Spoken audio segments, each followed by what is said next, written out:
여름의 끝자락이었지만 여전히 후덥지근한 바람이 불어오던 그런 평범한 날이었습니다. 거실 창가에 놓인 난초에 분무기로 물을 뿌려주며 잠시 숨을 고르고 있었어요. 자식 둘을 다 키워 시집 장가 보내고 나니 이제야 비로소 생긴 나만의 시간이었습니다. 남편은 10년 전 먼저 세상을 떴고 딸아이는 멀리 부산에 살아 1년에 한두 번 얼굴 보기가 힘들었죠. 유일하게 가까이 사는 자식이라곤 아들 내외뿐이었어요. 제가 사는 이 일산의 2층짜리 주택, 그 2층에 아들 내외가 살고 있었거든요. 제가 1층에 살고요. 제가 젊었을 적 남편과 함께 뼈 빠지게 일해서 마련한 이 집은 제 인생 그 자체나 다름없었습니다. 아들 민호가 결혼할 때 요즘 젊은 사람들 집 구하기가 하늘의 별 따기라는 소리에 선뜻 2층을 내주었어요. 월세는 무슨 월세. 관리비나 전기세 같은 공과금도 제가 전부 내고 있었습니다. 어미 된 도리로 그 정도는 해줄 수 있다. 아들 내외가 돈 아껴서 빨리 자리 잡는 게 내 행복이다. 가리 생각했지요. 그 생각이 얼마나 어리석었는지 깨닫기까지는 그리 오랜 시간이 걸리지 않았습니다. 고요한 오후의 정적을 깬 것은 요란한 전화벨 소리였어요. 화면에 뜬 우리 며느리라는 글자를 보는 순간 저는 저도 모르게 깊은 한숨부터 내쉬었습니다. 무슨 일이 없다면 절대 먼저 전화하는 법이 없는 아이였거든요. 아니나 다를까 전화를 받자마자 귀에 꽂히는 목소리는 꿀이라도 바른 듯 달콤했어요. 어머니, 뭐하고 계세요? 응, 집에 있다. 왜? 다름이 아니고요. 집에 반찬거리가 똑 떨어졌지 뭐예요. 민호 씨가 오늘따라 갈비찜이 먹고 싶다고 노래를 부르는데 냉장고가 텅 비어서요. 저희랑 같이 마트 좀 가주실 수 있으세요? 그 말을 듣는 순간 제 입가에 쓴웃음이 번졌습니다. 같이 가달라는 말은 언제나 같이 가서 계산해달라는 말과 동의어였어요. 지난달에도 지지난달에도 며느리 오은미는 똑같은 레퍼토리로 저를 불러냈습니다. 안 간다고 하면 될 것을 자식 입에 들어가는 음식이 먹고 싶다는데 매정하게 거절하지 못하는 제 약점을 그 아이는 너무나도 잘 알고 있었죠. 알았다. 준비하고 나갈 테니 내려오너라. 전화를 끊고 옷을 갈아입는 내내 마음이 무거웠습니다. 저희 집에서 차로 10분 거리에 있는 대형마트.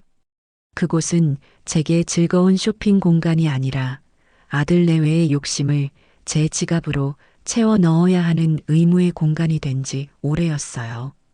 잠시 후 아들 민호가 모는 차에 올랐습니다. 며느리는 당연하다는 듯 조수석에 앉았고 저는 뒷좌석에 앉았죠. 마치 제가 그들의 운전기사라도 되는 듯한 구도였지만 이제는 지적할 기력도 없었어요. 차 안에서 은미는 신이 나서 떠들기 시작했습니다. 어머니, 제 친구 영희는 이번에 남편이랑 유럽 여행 갔대요. 너무 부럽지 뭐예요. 민호 씨는 휴가 내기도 힘들고 돈도 없는데 은근히 저를 들으라는 듯한 그 말에 저는 창밖만 쳐다보았습니다. 아들 내외가 제 집에 들어와 살면서 아낀 돈만 해도 유럽 여행을 10번은 더 갔을 겁니다. 하지만 그들은 그 돈을 아끼기는커녕 외제차를 할부로 사고 명품 가방을 사느라 늘 돈이 없다고 아우성이었죠. 아들 민호는 그저 아내의 말에 허허 웃으며 운전만 할 뿐이었습니다. 제 아들이지만 결혼하고 나서는 완전히 아내의 사람이 되어버린 것 같아 셔터를 내린 상점처럼 마음 한구석이 텅 비고 시렸어요. 마트에 도착하자마자 며느리는 거대한 카트를 끌고 앞장섰습니다. 그리곤 마치 물 만난 고기처럼 매장을 누비기 시작했죠.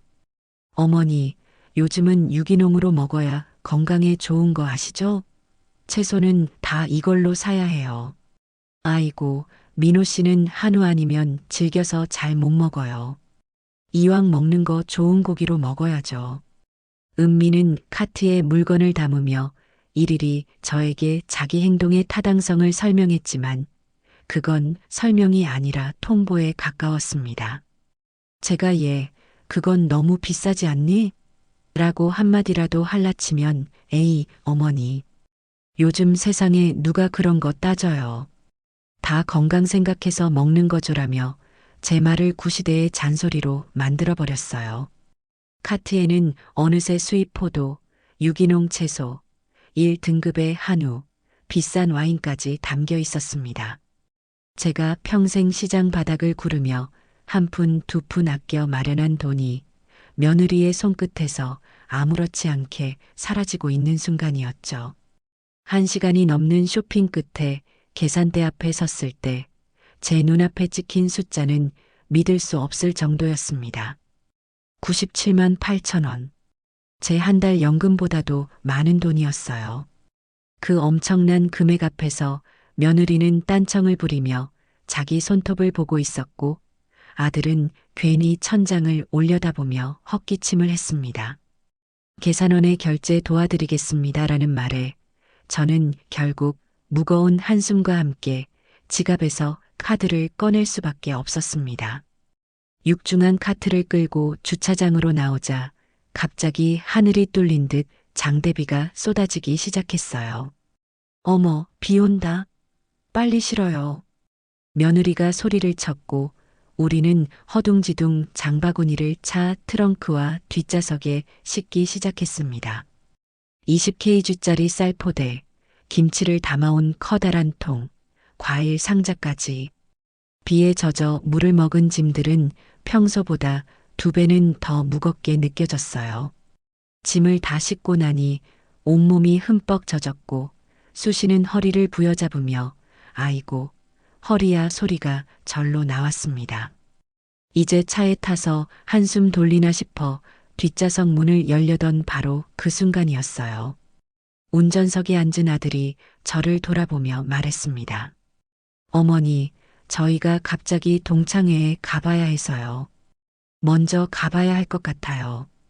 뭐? 제가 되묻는 짧은 순간 조수석의 며느리는 창문만 살짝 내리고는 손을 흔들며 말했어요.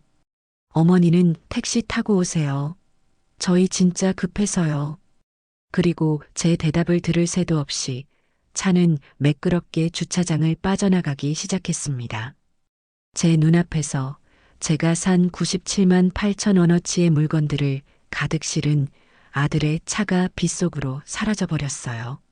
싸 하고 쏟아지는 빗소리만이 제 귀를 때렸습니다. 저는 텅 빈 주차장 한가운데에 비에 젖은 생쥐꼴로 혼자 서 있었죠. 멍하니 서 있었습니다. 머릿속이 하얗게 비는 것 같았어요. 이게 지금 무슨 상황인가? 내가 방금 뭘 겪은 건가?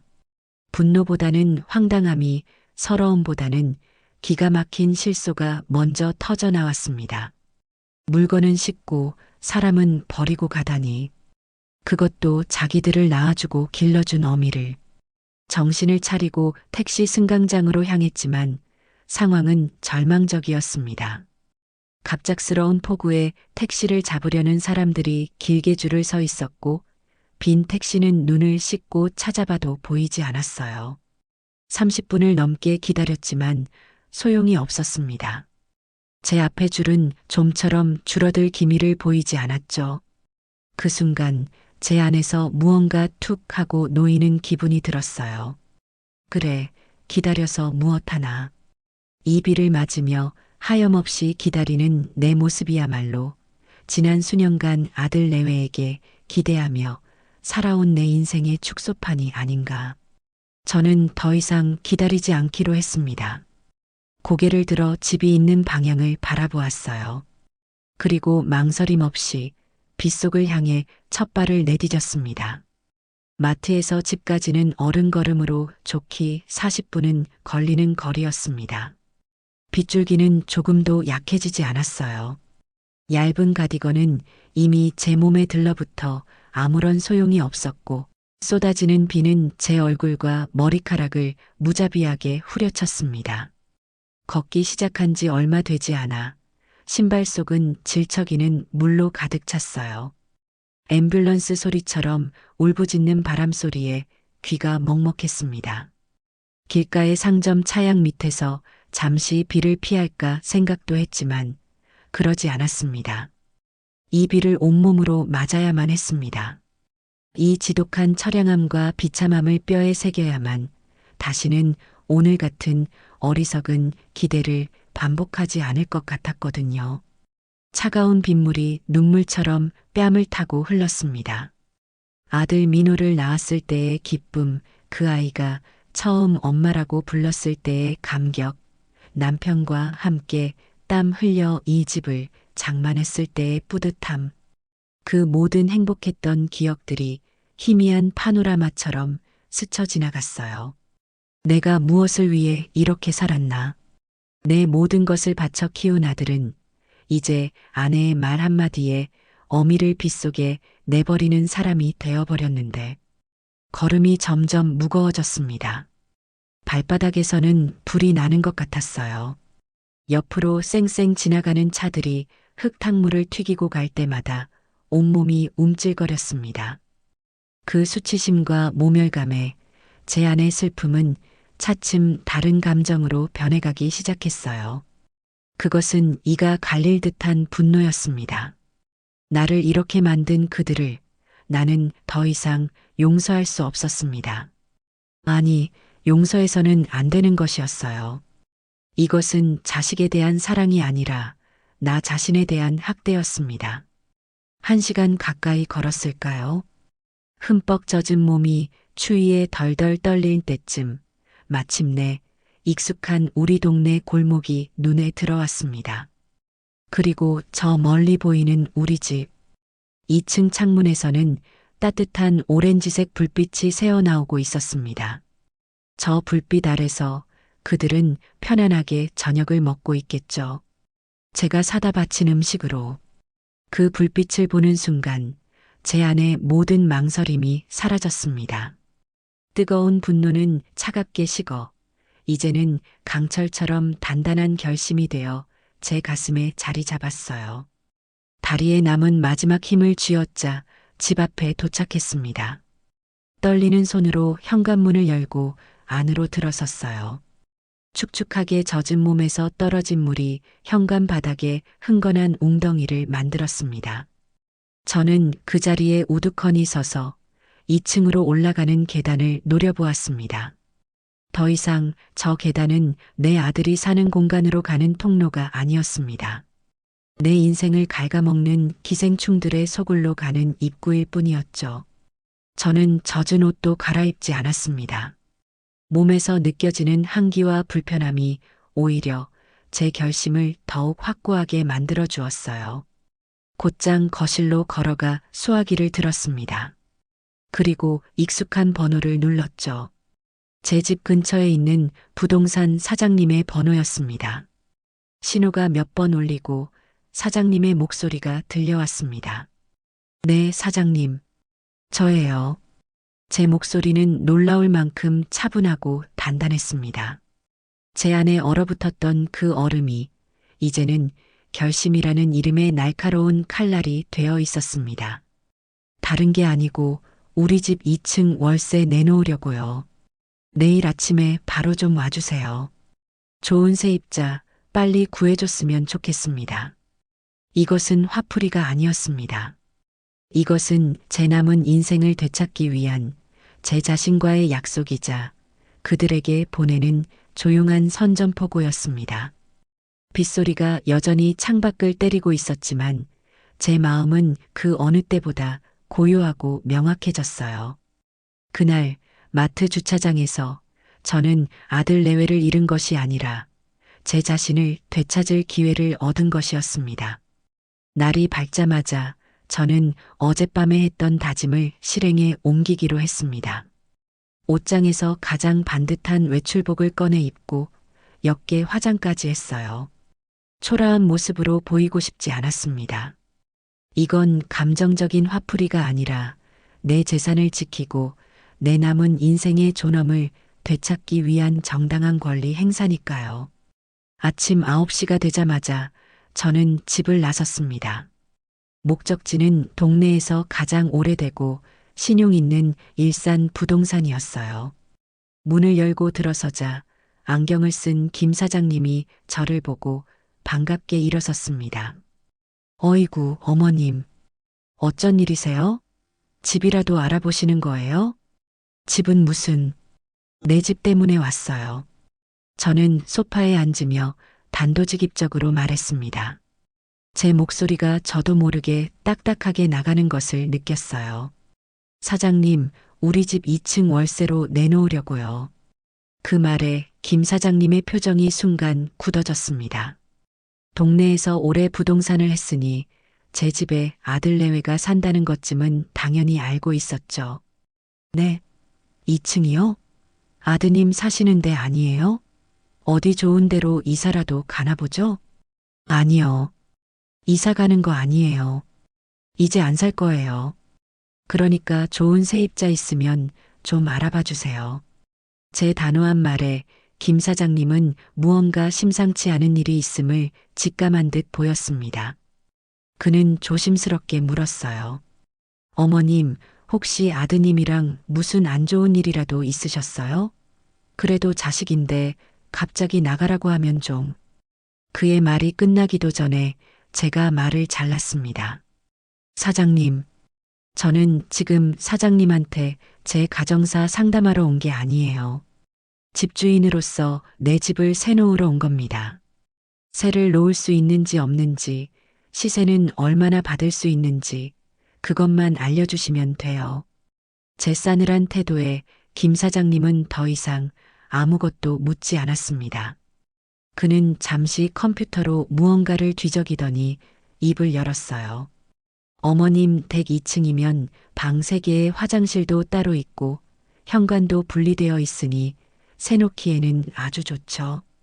요새 이 동네 시세가 많이 올라서 보증금 2천만 원에 월세는 80만 원까지는 무난하게 받을 수 있을 겁니다.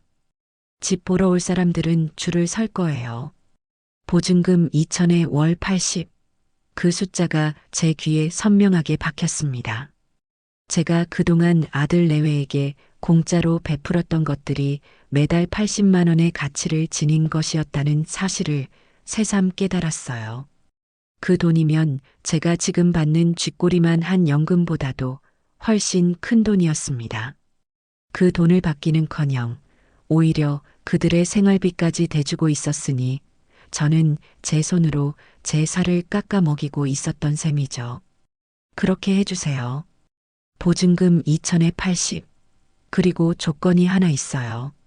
가급적이면 신혼부부나 조용하고 깨끗하게 쓸 사람들로 구해주세요. 시끄러운 사람들은 딱 질색이라서요. 알겠습니다, 어머님. 그럼 그렇게 알고 바로 광고 올리겠습니다. 집은 언제부터 볼 수 있을까요? 오늘 오후부터라도 괜찮아요. 바로 보여줄 수 있습니다. 네. 아드님 내외분이 아직 살고 계시잖아요. 짐도 그대로 있을 텐데 괜찮으시겠어요? 상관없어요. 이제 곧 나갈 사람들이니까요. 저는 그렇게 말하고 자리에서 일어섰습니다. 김 사장님은 복잡한 표정으로 저를 배웅했죠. 부동산을 나서자 아침 햇살이 눈부시게 쏟아졌습니다. 어젯밤의 폭우가 거짓말이었던 것처럼 하늘은 파랗고 맑았어요. 제 마음도 저 하늘처럼 오랜 시간 드리워져 있던 먹구름이 걷히고 새로운 해가 떠오르는 기분이었습니다. 집으로 돌아오니 점심시간이 다 되어 있었습니다. 2층에서는 아무런 기척이 없었어요. 아마 늦잠을 자고 있겠지요. 저는 일부러 아무 말도 하지 않았습니다. 그들이 제 발로 내려와 제게 어제의 일을 해명하고 용서를 구할 기회를 준 셈이었어요. 하지만 제 기대는 역시나 빗나갔습니다. 저녁 시간이 다 되어서야 2층에서 쿵쾅거리는 소리가 들리더니 며느리가 내려왔습니다.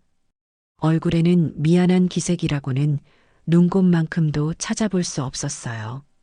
오히려 어젯밤에 사온 고기를 들고 와서는 콧소리를 내며 말했죠. 어머니, 어제 사온 갈비 좋은데 저녁에 갈비찜 해 먹을까요? 제가 맛있게 해드릴게요. 그 뻔뻔한 얼굴을 마주하는 순간 제 안에 마지막 남은 정마저 바닥나는 기분이었습니다.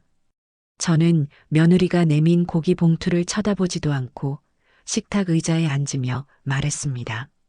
그럴 필요 없다. 제 차가운 목소리에 며느리의 얼굴에 떠있던 가식적인 미소가 살짝 굳었습니다. 네, 왜요, 어머니? 너희 먹을 저녁은 이제 너희가 알아서 해 먹어라. 그리고 한 달 시간 주마. 그 안에 2층 비우고 너희 살 집 알아봐. 저는 며느리의 눈을 똑바로 쳐다보며 또박또박 말했습니다. 오늘 아침 부동산에 2층 월세 내놨다. 제 말이 끝나자 잠시 정적이 흘렀습니다. 며느리는 제 말을 이해하지 못했다는 듯 눈만 껌뻑거렸어요. 그러더니 이내 푸흡하고 웃음을 터뜨렸습니다. 어머니, 지금 농담하시는 거죠? 어제 저희가 잘못하긴 했는데 화 많이 나셨나 보네요. 그렇게까지 농담을 하시고. 그때 아들 민호가 2층에서 내려왔습니다.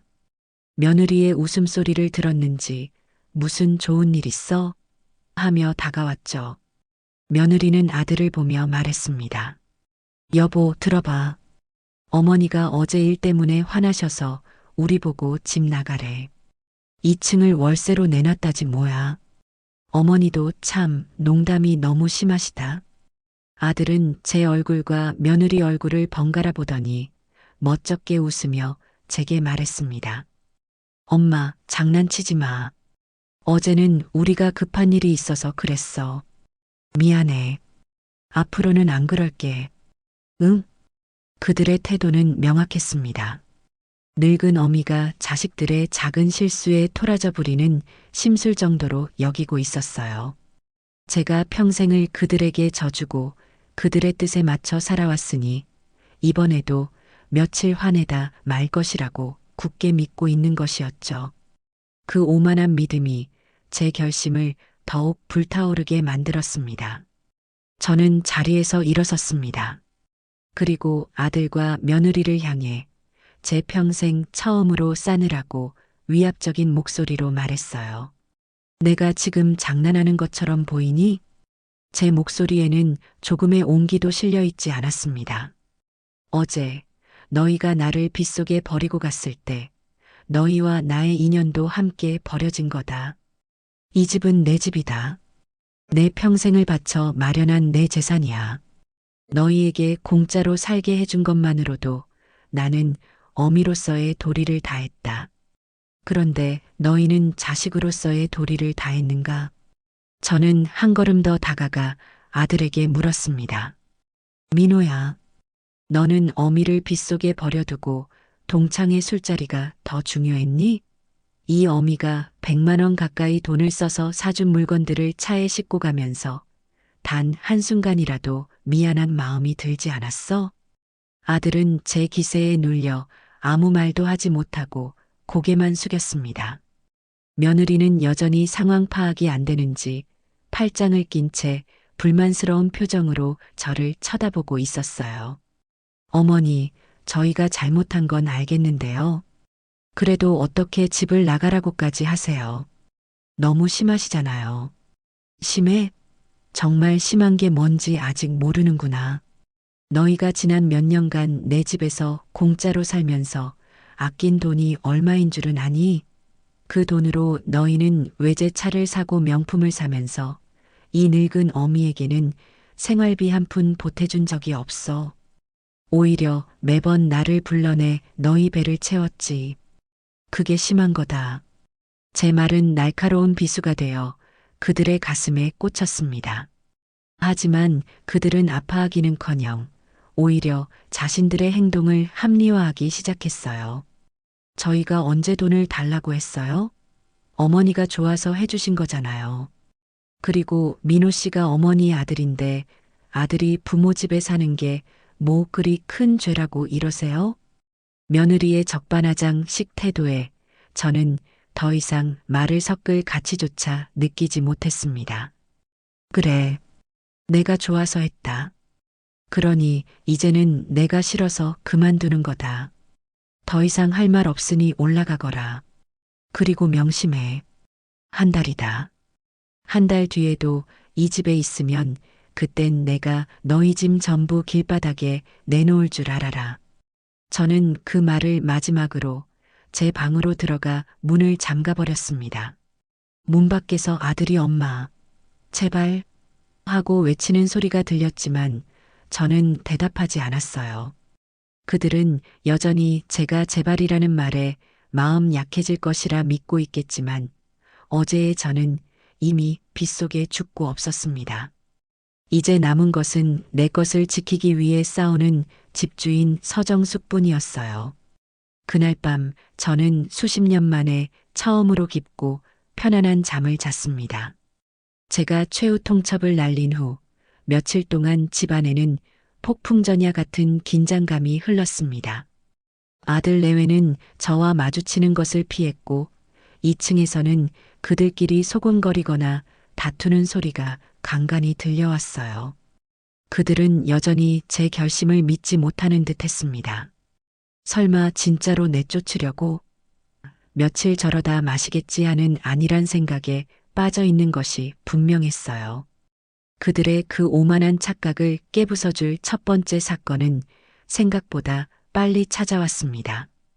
이틀 뒤 오후 부동산 김 사장님에게서 전화가 왔어요.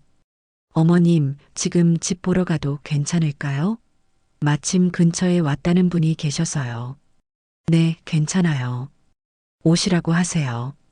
저는 일부러 2층에 올라가 알리지 않았습니다. 집주인으로서 당연한 권리를 행사하는 것 뿐이니까요. 잠시 후 김 사장님이 젊은 여자 한 분을 데리고 집으로 들어왔습니다.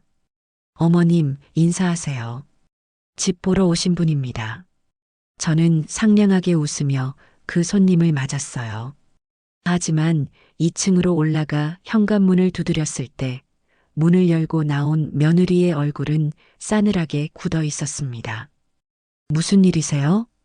집 보러 오셨다. 들어가서 좀 보자꾸나.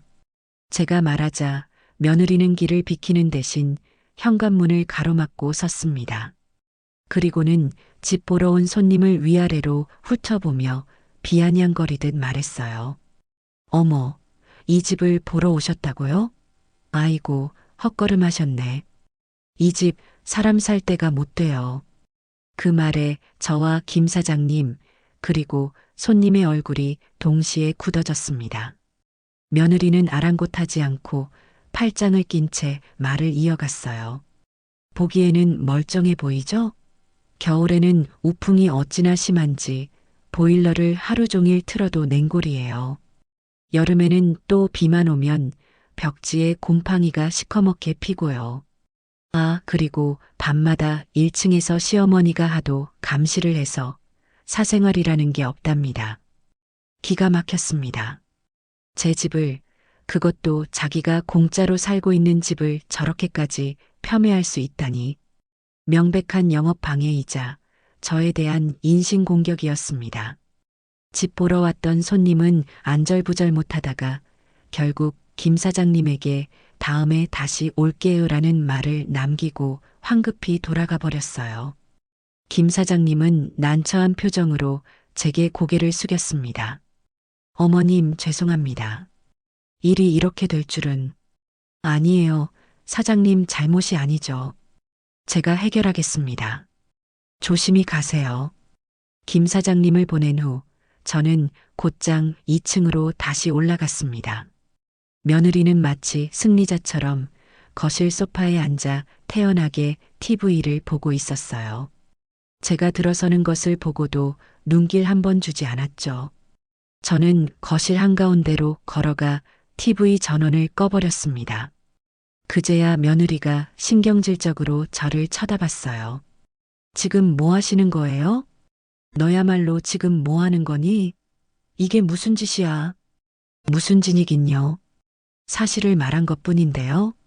틀린 말했어요? 그리고 이 집, 아직 우리 집이에요. 어머니 마음대로 사람 데리고 와서 구경시키는 거, 주거침입인 거 아세요? 주거침입. 그 단어를 듣는 순간 제 머릿속에 이성의 끈이 완전히 끊어졌습니다. 저는 며느리에게 삿대질을 하며 소리쳤어요. 뭐, 주거침입? 이 집이 누구 명의로 되어 있는지 잊었어? 내 집에서 내 허락받고 사는 주제에 어디서 감히 그런 말을 입에 담아. 너 내가 마지막으로 경고하는데 한 번만 더 내 재산권 행사를 방해하면 그땐 정말 너희 짐이고 뭐고 다 길바닥에 내놓고 자물쇠 바꿔버릴 줄 알아. 명심해. 이건 협박이 아니라 실행에 옮길 내 계획이다. 제 살벌한 기세에 며느리의 얼굴이 처음으로 하얗게 질렸습니다. 그 아이도 제가 지금 진심이라는 것을, 더 이상 물러서지 않을 것이라는 사실을 어렴풋이 깨닫기 시작한 것이죠.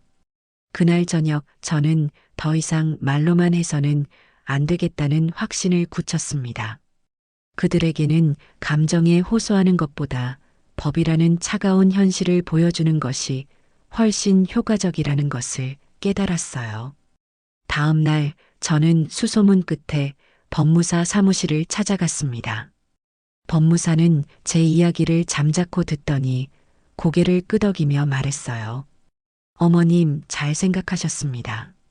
이런 경우에는 감정적으로 해결하려 하면 더 힘들어져요. 법적인 절차를 밟아서 어머님의 권리를 명확하게 주장하셔야 합니다. 저는 법무사의 도움을 받아 부동산 명도 요구에 대한 내용 증명을 작성했습니다. 수신인 김민호, 오은미. 위 사람들은 2025년 9월 12일까지 현 거주지인 일산시 5호동 XX번지 2층 주택을 집주인 서정숙에게 명도할 것을 요구합니다. 만일 기한 내에 명도하지 않을 시 명도소송 등 법적 조치를 취할 것임을 통보합니다. 라는 내용이었습니다. 붉은색 직인이 찍힌 서류를 보니 제 마음이 오히려 후련해졌어요. 내용 증명은 등기 우편으로 발송되었습니다. 그리고 이틀 뒤 우편 배달부가 2층 현관문을 두드리는 소리가 들렸어요. 잠시 후 며느리의 날카로운 비명소리가 집 전체에 울려 퍼졌습니다. 이게 뭐야? 이게 대체 뭐냐고. 곧이어 아들 내외가 붉은색 봉투를 들고 1층으로 뛰어내려왔습니다. 아들은 거의 울먹이는 목소리로 제게 매달렸어요. 엄마, 이게 뭐야? 어떻게 아들한테 이런 걸 보낼 수가 있어? 엄마, 제발 이러지 마. 응? 며느리는 옆에서 분노에 찬 목소리로 악을 썼습니다. 어머니, 정말 너무하시네요. 저희를 아주 범죄자 취급을 하시는 거예요? 어떻게 이럴 수가 있어요? 저는 태연하게 차를 마시며 그들을 쳐다보았습니다. 범죄자 취급한 적 없다. 집주인으로서 세입자에게 정당한 요구를 한 것뿐이다. 너희가 내 말을 장난으로 여기니 이렇게 서류로 보여줄 수밖에 없지 않니? 어머니, 이제 와서 소리 지르고 매달려도 소용없다. 너희에게 남은 시간은 이제 3주 남짓이야. 그 안에 집을 구해서 나가든지 아니면 정말 법정에서 얼굴을 보게 되든지 선택은 너희가 하는 거다. 내용 증명의 위력은 생각보다 강력했습니다. 그제야 아들 내외는 제가 농담을 하는 것이 아니라는 사실을 뼈저리게 깨달은 듯 했어요. 그날 이후 그들의 태도는 180도 바뀌었습니다. 며칠 뒤 저녁 아들 내외가 커다란 과일 바구니를 들고 제 앞에 나타났습니다. 그리고는 약속이라도 한 듯 제 앞에 나란히 무릎을 꿇었어요. 어머니, 저희가 정말 죽을 죄를 지었습니다. 아들이 먼저 입을 열었습니다. 눈가가 벌겋게 충혈되어 있었어요. 그날 어머니를 마트에 혼자 두고 온 거 정말 저희 생각이 짧았습니다. 100번, 1000번 잘못했습니다. 제발 용서해 주세요, 어머니. 옆에 있던 며느리도 눈물을 뚝뚝 흘리며 말을 보탰습니다. 어머니, 제가 다 잘못했어요. 어머니한테 못되게 굴고 버릇없이 행동한 거 다 제 잘못이에요. 다시는 안 그럴게요. 그러니 제발 저희를 내쫓지만 말아주세요. 네, 저희 이 집에서 쫓겨나면 정말 갈 데가 없어요. 그들의 눈물과 사죄는 너무나도 절박해 보였습니다. 만약 예전에 저였다면 그래, 자식이 잘못을 뉘우치는데 이쯤에서 용서해줘야지 하며 마음이 약해졌을지도 몰라요. 하지만 저는 이미 너무 많은 것을 겪었습니다. 그들의 눈물 뒤에 숨겨진 진짜 의도를 저는 똑똑히 볼 수 있었어요.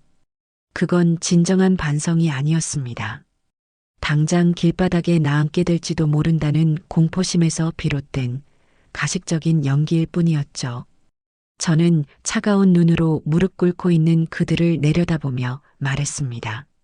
너희의 그 눈물이, 그 사과가 왜 진심으로 느껴지지 않을까? 제 말에 두 사람의 어깨가 움찔했습니다. 만약 내가 내용 증명을 보내지 않았어도 너희가 이렇게 내 앞에 와서 무릎을 꿇고 용서를 빌었을까? 아니, 너희는 여전히 내 말을 무시하고 내가 화풀이가 끝나기만을 기다리고 있었을 거다.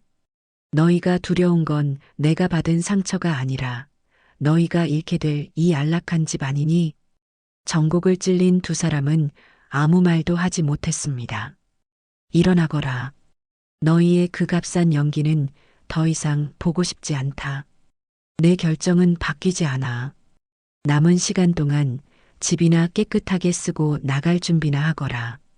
그게 너희가 내게 보여줄 수 있는 마지막 예의다. 저는 그 말을 남기고 그들을 그 자리에 둔 채 방으로 들어가 버렸습니다.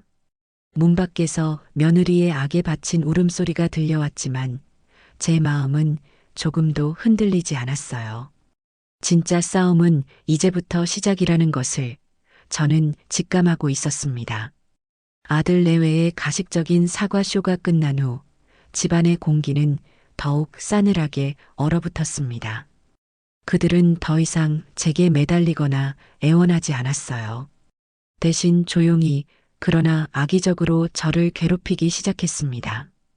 밤늦게까지 일부러 시끄럽게 음악을 틀거나 쿵쾅거리며 걷는 소리를 냈죠. 제가 내놓은 음식물 쓰레기 봉투에 자기들 쓰레기를 몰래 섞어버리는 유치한 복수도 서슴지 않았습니다. 저는 그 모든 것을 묵묵히 지켜보며 그들의 수준이 딱 그 정도라는 것을 다시 한번 확인했을 뿐이에요. 그들의 유치한 행동은 오히려 제 결심을 더욱 단단하게 만드는 땔감이 되어 주었습니다. 그렇게 지리멸렬한 시간이 흐르던 어느 주말 오후였어요. 부동산 김 사장님에게서 전화가 왔습니다. 목소리가 평소보다 조금 들떠 있었어요. 어머님, 아주 괜찮은 분들이 나타났어요. 딱 어머님이 찾던 그런 분들입니다. 지금 바로 가도 될까요? 네, 오세요. 잠시 후 김 사장님이 젊은 부부 한 쌍을 데리고 집으로 들어왔습니다. 남자는 훤칠한 키에 선한 인상을 가졌고 여자는 수줍은 미소를 띤 참 예쁘고 단아한 모습이었어요. 딱 봐도 이제 막 결혼한 신혼부부 같았죠. 안녕하세요, 어르신. 말씀 많이 들었습니다. 젊은 부부는 제게 90도로 허리를 숙이며 깍듯하게 인사를 했습니다. 그 예의 바른 모습에 첫인상부터 마음이 환해지는 기분이었어요. 어서 와요. 힘들게 여기까지 왔는데 편하게 둘러봐요. 제가 2층으로 그들을 안내하자 아니나 다를까 며느리가 현관문 앞에서 험악한 표정으로 우리를 맞았습니다. 하지만 이번에는 제가 먼저 선수를 쳤어요. 아직 이사 안 갔으면 손님 오셨으니 방해되지 않게 비켜주렴. 그리고 집안이 이게 뭐니? 돼지우리도 이것보단 깨끗하겠다. 제가 일부러 큰 소리로 말하자 며느리는 분한 듯 입술을 깨물었지만 지난번처럼 대놓고 회방을 놓지는 못했습니다. 내용 증명의 효력이 아직 남아있는 것이었죠. 신혼부부는 엉망인 집 상태에도 불구하고 얼굴 한번 찡그리지 않고 꼼꼼하게 집을 둘러보기 시작했습니다. 와, 여보. 창이 커서 해가 정말 잘 드네요. 남향이라더니 진짜 좋다. 그러게. 구조도 시원시원하게 잘 빠졌고 조금만 손보면 정말 예쁜 집이 될 것 같아요. 그들의 대화를 듣고 있으니 저도 모르게 입가에 미소가 번졌습니다. 이 집을 처음 지었을 때의 제 마음을 알아주는 것 같았거든요. 집을 다 둘러본 신혼부부의 아내가 제게 다가와 조심스럽게 물었어요. 어르신, 혹시 괜찮으시다면 저희가 이 집을 계약하고 싶은데요. 저는 고개를 끄덕였습니다. 그래요. 나도 두 분 같은 분들이 들어와 살았으면 좋겠다고 생각했어요. 그때 남편 되는 사람이 말했습니다. 사실 저희가 다른 집도 몇 군데 보고 왔거든요. 더 깨끗하고 조건이 좋은 집도 있었어요. 그런데 이 집을 선택한 건 집도 좋지만 1층에 어르신 같은 분이 살고 계신다는 게 더 마음에 들어서예요. 저희 부모님은 두 분 다 지방에 계셔서 자주 뵙기 힘든데 윗집에 어른이 계시면 왠지 마음이 든든할 것 같아서요. 그 말을 듣는 순간 제 눈시울이 뜨거워졌습니다. 지난 몇 년간 아들 내외에게 상처받고 무시당하며 차갑게 얼어붙었던 마음이 생전 처음 보는 젊은이의 따뜻한 말 한마디에 사르르 녹아내리는 기분이었어요. 자식에게서도 받아보지 못한 위로와 존중을 저는 그 순간 그들에게서 받고 있었습니다. 저는 그 자리에서 바로 계약을 결정했습니다. 그래요. 두 분이 이 집에 들어와 줬으면 좋겠네요. 우리 바로 계약합시다. 우리는 1층으로 내려와 식탁에 마주 앉았습니다. 김 사장님이 준비해온 계약서에 저는 망설임 없이 도장을 찍었어요. 임대인 서정숙. 제 이름 석자가 찍힌 도장이 제 인생의 새로운 막을 여는 선언처럼 느껴졌습니다. 보증금 2천만 원에 월 80만 원. 계약서에 적힌 숫자들이 제 남은 인생을 든든하게 지켜줄 방패처럼 보였어요. 계약을 마치고 신혼부부를 배웅하는데 그들이 제 손을 꼭 잡으며 말했습니다. 어머님, 정말 감사합니다. 저희가 들어오기 전까지 깨끗하게 청소하고 도배랑 장판도 새로 싹 할게요.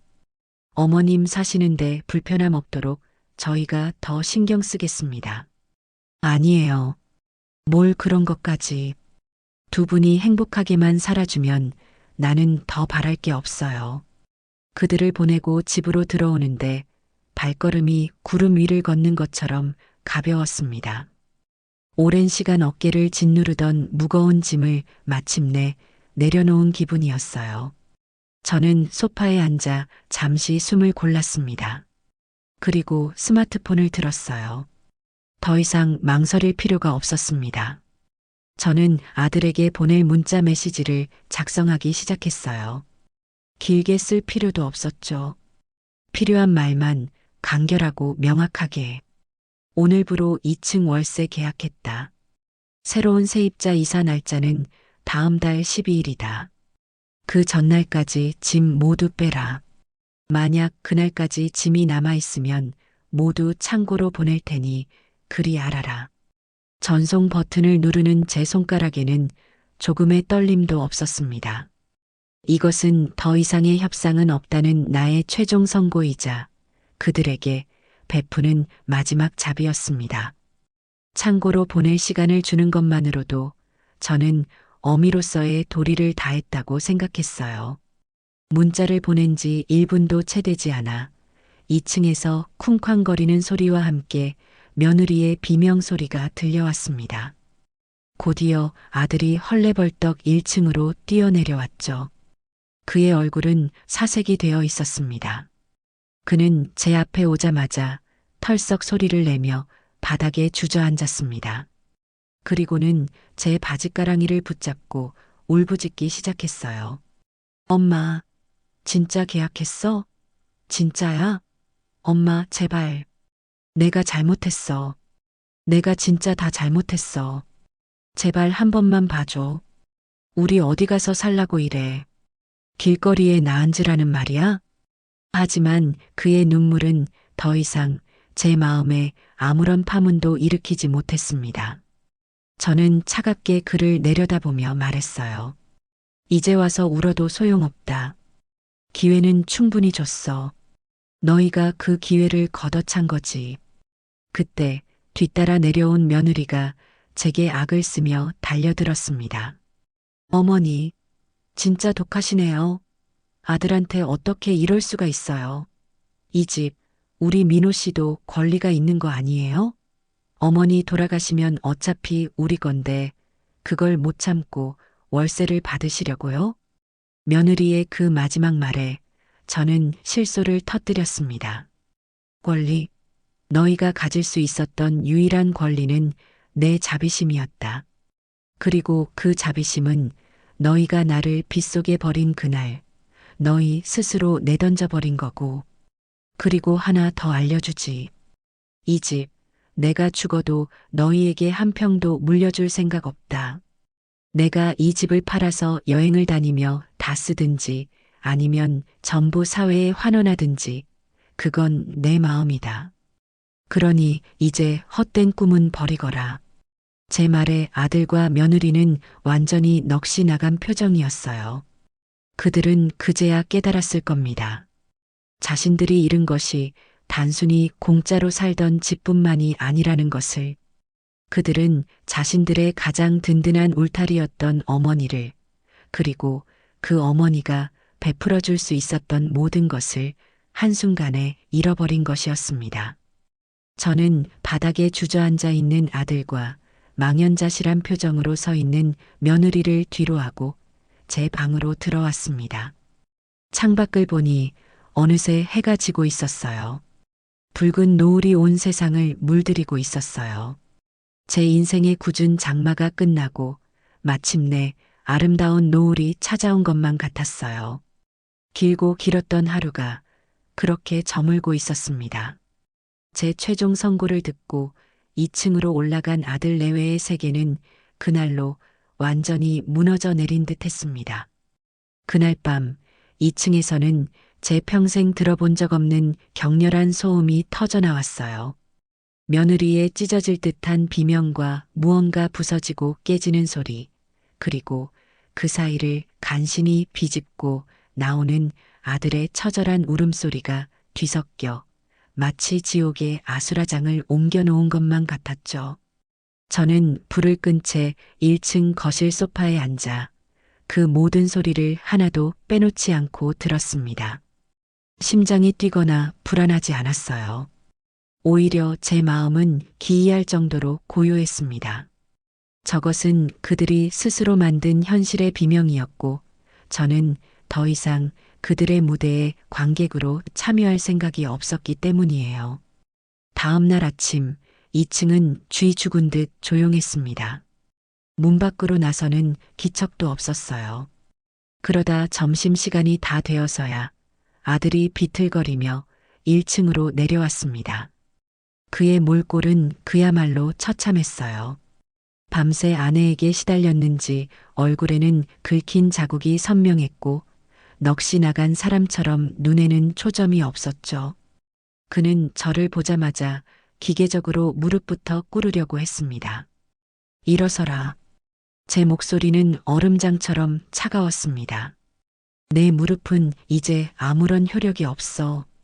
너는 아직도 내 눈물이, 내 사죄가 모든 것을 되돌릴 수 있는 만능 열쇠라고 생각하는구나. 그 착각부터 버리지 않으면 너는 평생 그렇게 살게 될 거다. 아들은 힘없이 일어서더니 거의 기어들어가는 목소리로 제게 매달렸습니다. 엄마 은미가 어젯밤부터 아무것도 안 먹고 방에만 있어요. 저러다 정말 큰일 날 것 같아요. 엄마, 제발 은미 좀 만나서 얘기 좀 해주시면 안 될까요? 엄마가 한 번만 용서한다고 말해주시면. 헛웃음이 나왔습니다. 그는 여전히 문제의 본질을 파악하지 못하고 있었어요. 며느리가 단식 투쟁이라도 하니 제 마음이 약해질 것이라 믿는 모양이었습니다. 민호야, 너는 지금 내 아내가 밥을 안 먹는 게 걱정되니 아니면 내 아내가 저렇게 버텨서 결국 이 집에서 쫓겨나게 될까봐 그게 걱정되는 거니? 내 걱정의 본질은 내 아내에 대한 사랑이 아니라 이 집을 잃게 될지도 모른다는 공포 아니더냐? 제 말에 아들은 아무 대답도 하지 못했습니다. 전곡을 찔린 것이죠. 그리고 나는 내 아내를 만나고 싶은 생각이 추호도 없다.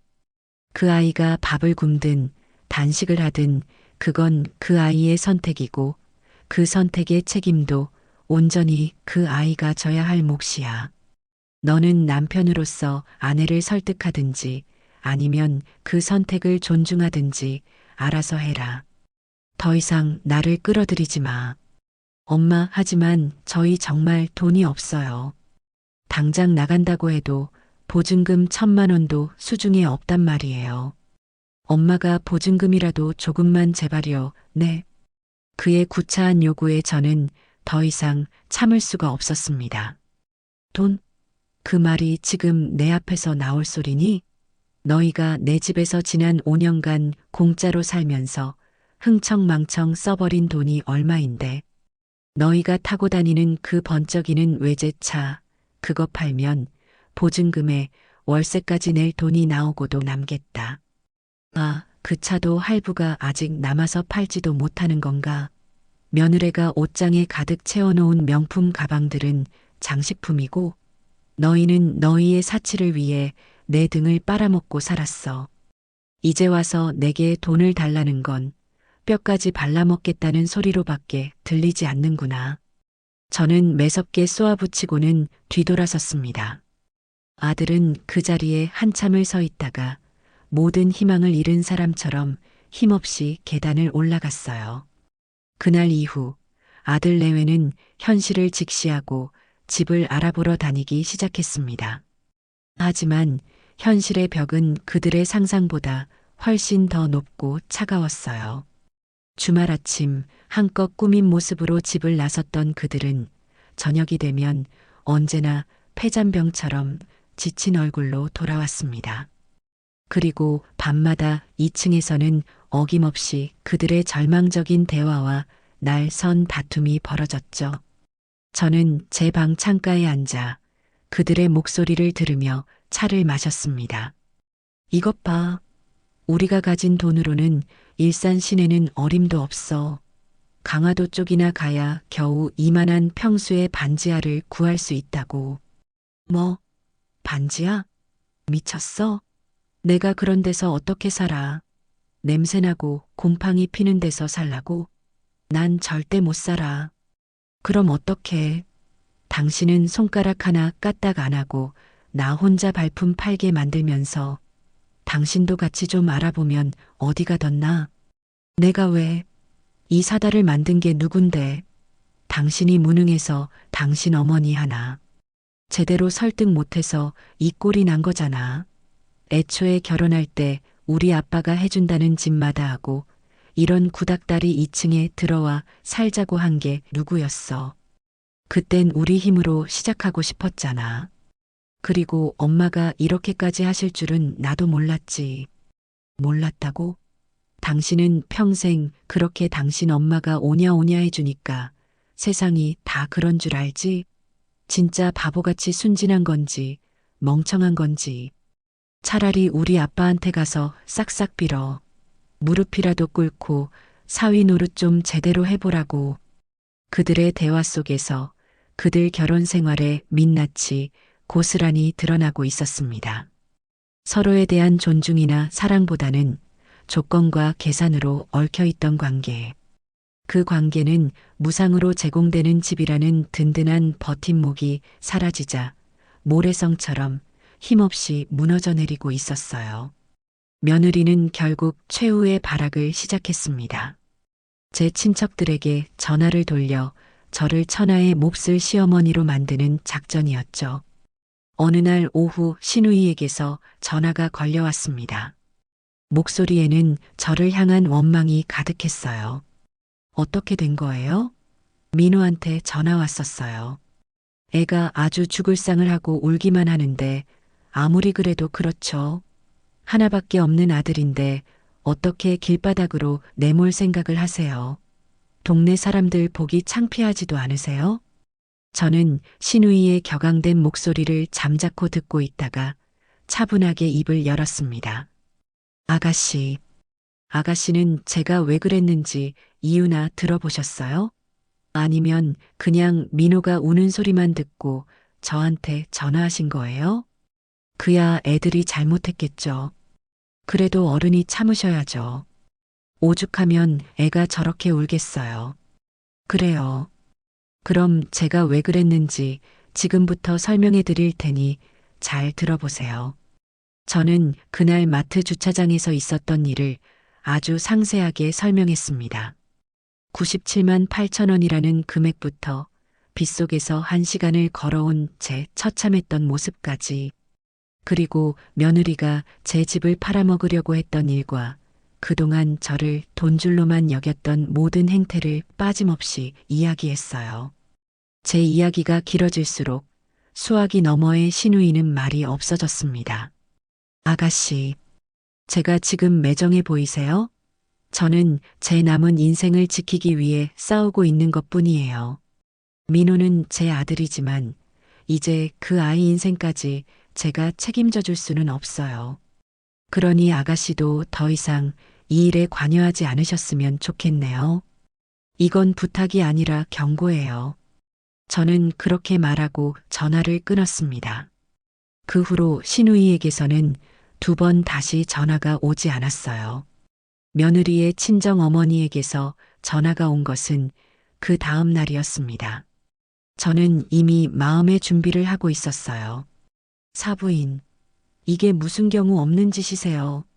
우리 귀한 딸을 내쫓다니 제정신이 아니시군요. 사돈은 시작부터 고래고래 소리를 질렀습니다. 저는 그녀의 흥분이 가라앉기를 잠시 기다렸다가 조용히 입을 열었습니다.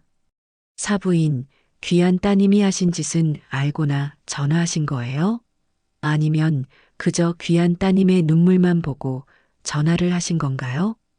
우리 은미가 뭘 어쨌다고 이러세요? 뭘 어쨌냐고요? 시어미가 100만 원어치 장을 봐줬더니 집만 싣고 어미는 빗속에 버리고 가는 게 사부인 댁 가르침인가요? 자기가 공짜로 사는 집을 사람 살 곳이 못 된다고 험담하며 세입자를 쫓아내는 게 사부인 댁 예절이고요. 시어머니한테 어차피 돌아가시면 우리 건대라고 말하는 게 사부인 댁의 효도 방식인가 보죠? 제 서슬 퍼런 반격에 사돈은 순간 말을 잃었습니다. 사부인. 저는 사부인 따님을 며느리로 생각하지 않기로 했습니다. 그 아이는 제 아들의 아내일 뿐 저와는 아무 상관없는 사람이에요. 그러니 이제 제 집에서 그만 나가줬으면 좋겠습니다. 만약 사부인께서 따님이 걱정되신다면 사부인 댁으로 데려가시지요. 그리고 사람의 도리가 무엇인지, 어른에 대한 공경이 무엇인지 처음부터 다시 가르치시는 게 순서일 겁니다.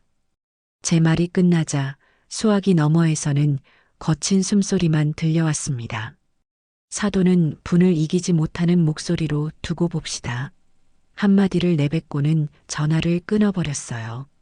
모든 방향의 지원군을 잃어버린 아들 내외는 완전히 고립되었습니다. 그들은 마침내 깨달았을 거예요. 더 이상 기댈 곳도 도망칠 곳도 없다는 것을. 이사 날짜는 사형 집행일처럼 하루하루 그들의 목을 조여오고 있었습니다. 그들의 오만했던 성은 그렇게 처절하게 무너져 내리고 있었습니다. 시간은 누구에게나 공평하게 흐르는 법이죠. 아들 내외가 그토록 오지 않기를 바랐을 이사날이 밝았습니다. 아침부터 골목은 이삿짐 센터 트럭과 오가는 사람들로 부산스러웠어요. 저는 2층에서 나는 소란스러운 소리를 들으며 느긋하게 아침 식사를 했습니다. 서두를 필요는 없었어요. 오늘 하루 저는 집주인으로서 그들의 마지막을 똑똑히 지켜볼 생각이었으니까요. 식사를 마치고 2층으로 올라갔을 때 집안은 이미 전쟁터를 방불케 했습니다. 포장된 박스들과 분해된 가구들이 어지럽게 널려 있었죠. 아들은 땀을 뻘뻘 흘리며 묵묵히 짐을 날랐고 저와 눈이 마주칠 때마다 죄인처럼 시선을 피했습니다. 그의 얼굴에는 체념과 절망이 뒤섞여 있었어요. 며느리 오은미는 방 한구석에 서서 팔짱을 낀 채 날카로운 눈으로 직원들을 지시하고 있었습니다. 마치 자기가 이 집의 여왕이라도 되는 것처럼요. 그녀는 제가 들어선 것을 분명히 보았지만 아는 척도 하지 않았습니다. 그 투명인간 취급이 그녀가 제게 할 수 있는 마지막 자존심의 표현이라는 것을 저는 알 수 있었어요. 저는 그들의 감정 노름에 어울려줄 생각이 없었습니다. 대신 집주인으로서의 역할을 하기로 했죠. 저는 집안을 천천히 둘러보며 이삿짐 센터 직원들에게 말했습니다. 이보세요들. 집 나를 때 조심 좀 해주세요. 특히 저 문틀 긁히지 않게 조심하시고요. 벽지도 상하지 않게 신경 좀 써주시고요. 이 집 곧 새로운 세입자가 들어와야 할 곳이니까요. 제 목소리는 조용했지만 집안의 모든 사람이 들을 수 있을 만큼 명료했습니다. 제 말에 아들의 어깨는 더욱 움츠러들었고 며느리의 얼굴은 분노로 시뻘겋게 달아올랐어요. 그녀는 제게 다가와 이가 갈리는 소리로 말했습니다. 어머니, 마지막까지 정말 지독하시네요. 저희가 뭘 훔쳐가기라도 할까봐 감시하러 오신 거예요? 훔쳐갈 게 뭐라도 있니? 너희가 가진 것 중에 너희 힘으로 장만한 게 있기나 해? 나는 감시하러 온 게 아니다. 내 재산이 파손되지 않는지 확인하러 온 거지. 집주인으로서 당연한 권리 아니냐. 제 차가운 응수에 며느리는 더 이상 대꾸하지 못하고 입술만 파르르 떨었습니다. 짐이 거의 다 빠져나갈 무렵 며느리가 마치 생각났다는 듯이 소리쳤어요. 아, 맞다. 여보, 저기 벽에 걸린 에어컨. 저거 우리가 결혼할 때 해온 거니까 떼어가야지. 그녀가 가리킨 것은 제가 10년도 더 전에 이 집에 처음 들어올 때 설치했던 낡아빠진 에어컨이었습니다. 그 뻔뻔함의 극치에 저는 어이가 없어 웃음이 나왔어요. 예, 오은미. 사람에게는 양심이라는 게 있어야지. 저 에어컨, 내가 태어나기도 전에 내가 설치한 거다. 증거 있어요? 어머니가 샀다는 영수증이라도 있냐고요. 없으면 우리 거죠. 우길 걸 우기셔야죠. 그녀는 끝까지 저를 이겨 먹으려고 들었습니다. 이삿짐 센터 직원들과 아들이 모두 쳐다보는 앞에서 저를 거짓말쟁이로 만들고 싶었던 것이겠죠. 저는 더 이상 그 유치한 싸움에 어울려주지 않기로 했습니다. 그래, 내 말이 다 맞다. 그까짓 고물 에어컨, 너희 다 가져가거라. 그거 하나 더 가져간다고 너희 살림살이가 나아질지는 모르겠다만. 제 허락이 떨어지자 그들은 정말로 연장을 가져와 에어컨을 벽에서 뜯어내기 시작했습니다. 그 광경을 지켜보는 모든 사람들의 얼굴에 저건 좀 심하다는 표정이 스쳐 지나갔어요. 아들은 차마 얼굴을 들지 못하고 고개를 푹 숙이고 있었습니다. 마침내 마지막 짐까지 모두 실리고 텅 빈 집에는 저와 아들 내외 세 사람만 남았습니다.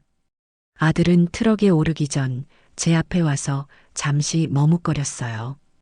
그리고는 개미만 한 목소리로 말했습니다. 엄마 건강히 계세요. 그것이 끝이었습니다. 미안하다는 말도 고마웠다는 말도 없었어요. 그저 도망치듯 던진 한마디. 저는 아무 대답도 하지 않고 그를 쳐다보기만 했습니다. 며느리는 저를 경멸 어린 눈빛으로 한번 쏘아보고는 먼저 트럭에 올라탔습니다.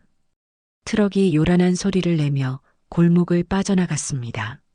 저는 그들이 완전히 시야에서 사라질 때까지 그 자리에 서서 움직이지 않았어요. 마침내 모든 소음이 사라지고 동네에 정적이 찾아왔을 때 저는 텅 빈 2층을 제대로 확인하기 위해 다시 계단을 올랐습니다. 그리고 현관문을 여는 순간 제 코를 찌르는 역한 악취와 눈앞에 펼쳐진 광경에 저는 잠시 숨을 멈춰야 했습니다. 그곳은 사람이 살던 공간이 아니었어요. 그것은 아기가 남긴 폐허였습니다. 거실 바닥에는 먹다 남은 치킨 뼈와 컵라면 용기들이 나뒹굴었고 카펫에는 쏟아진 콜라 자국이 끈적하게 말라붙어 있었습니다. 부엌으로 가보니 싱크대 배수구는 라면 찌꺼기와 기름때로 꽉 막혀 시궁창 냄새를 풍기고 있었어요. 그들이 들고 간 가스레인지 자리에는 시커먼 기름때가 덕지덕지 붙어 있었죠. 화장실의 상태는 더욱 끔찍했습니다. 변기는 담배꽁초와 물에 젖은 휴지로 가득 차 있었고 역류 직전의 상태였어요. 샤워기 헤드는 어디에 부딪혔는지 플라스틱이 깨져 있었고 거울에는 붉은색 립스틱으로 두고 보자라는 글씨가 갈겨 써 있었습니다. 안방은 그들의 복수심이 정점을 찍은 공간이었습니다.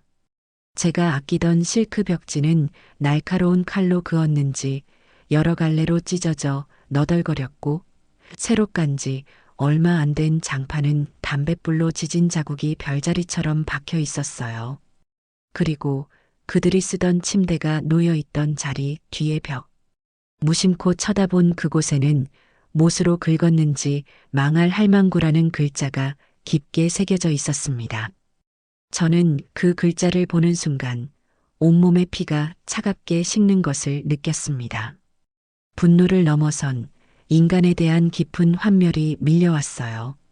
내가 배 아파 낳은 아들과 그 아들이 사랑한다며 데려온 며느리가 내게 남기고 간 마지막 선물이 바로 이것이었습니다. 하지만 저는 주저앉거나 소리를 지르지 않았습니다.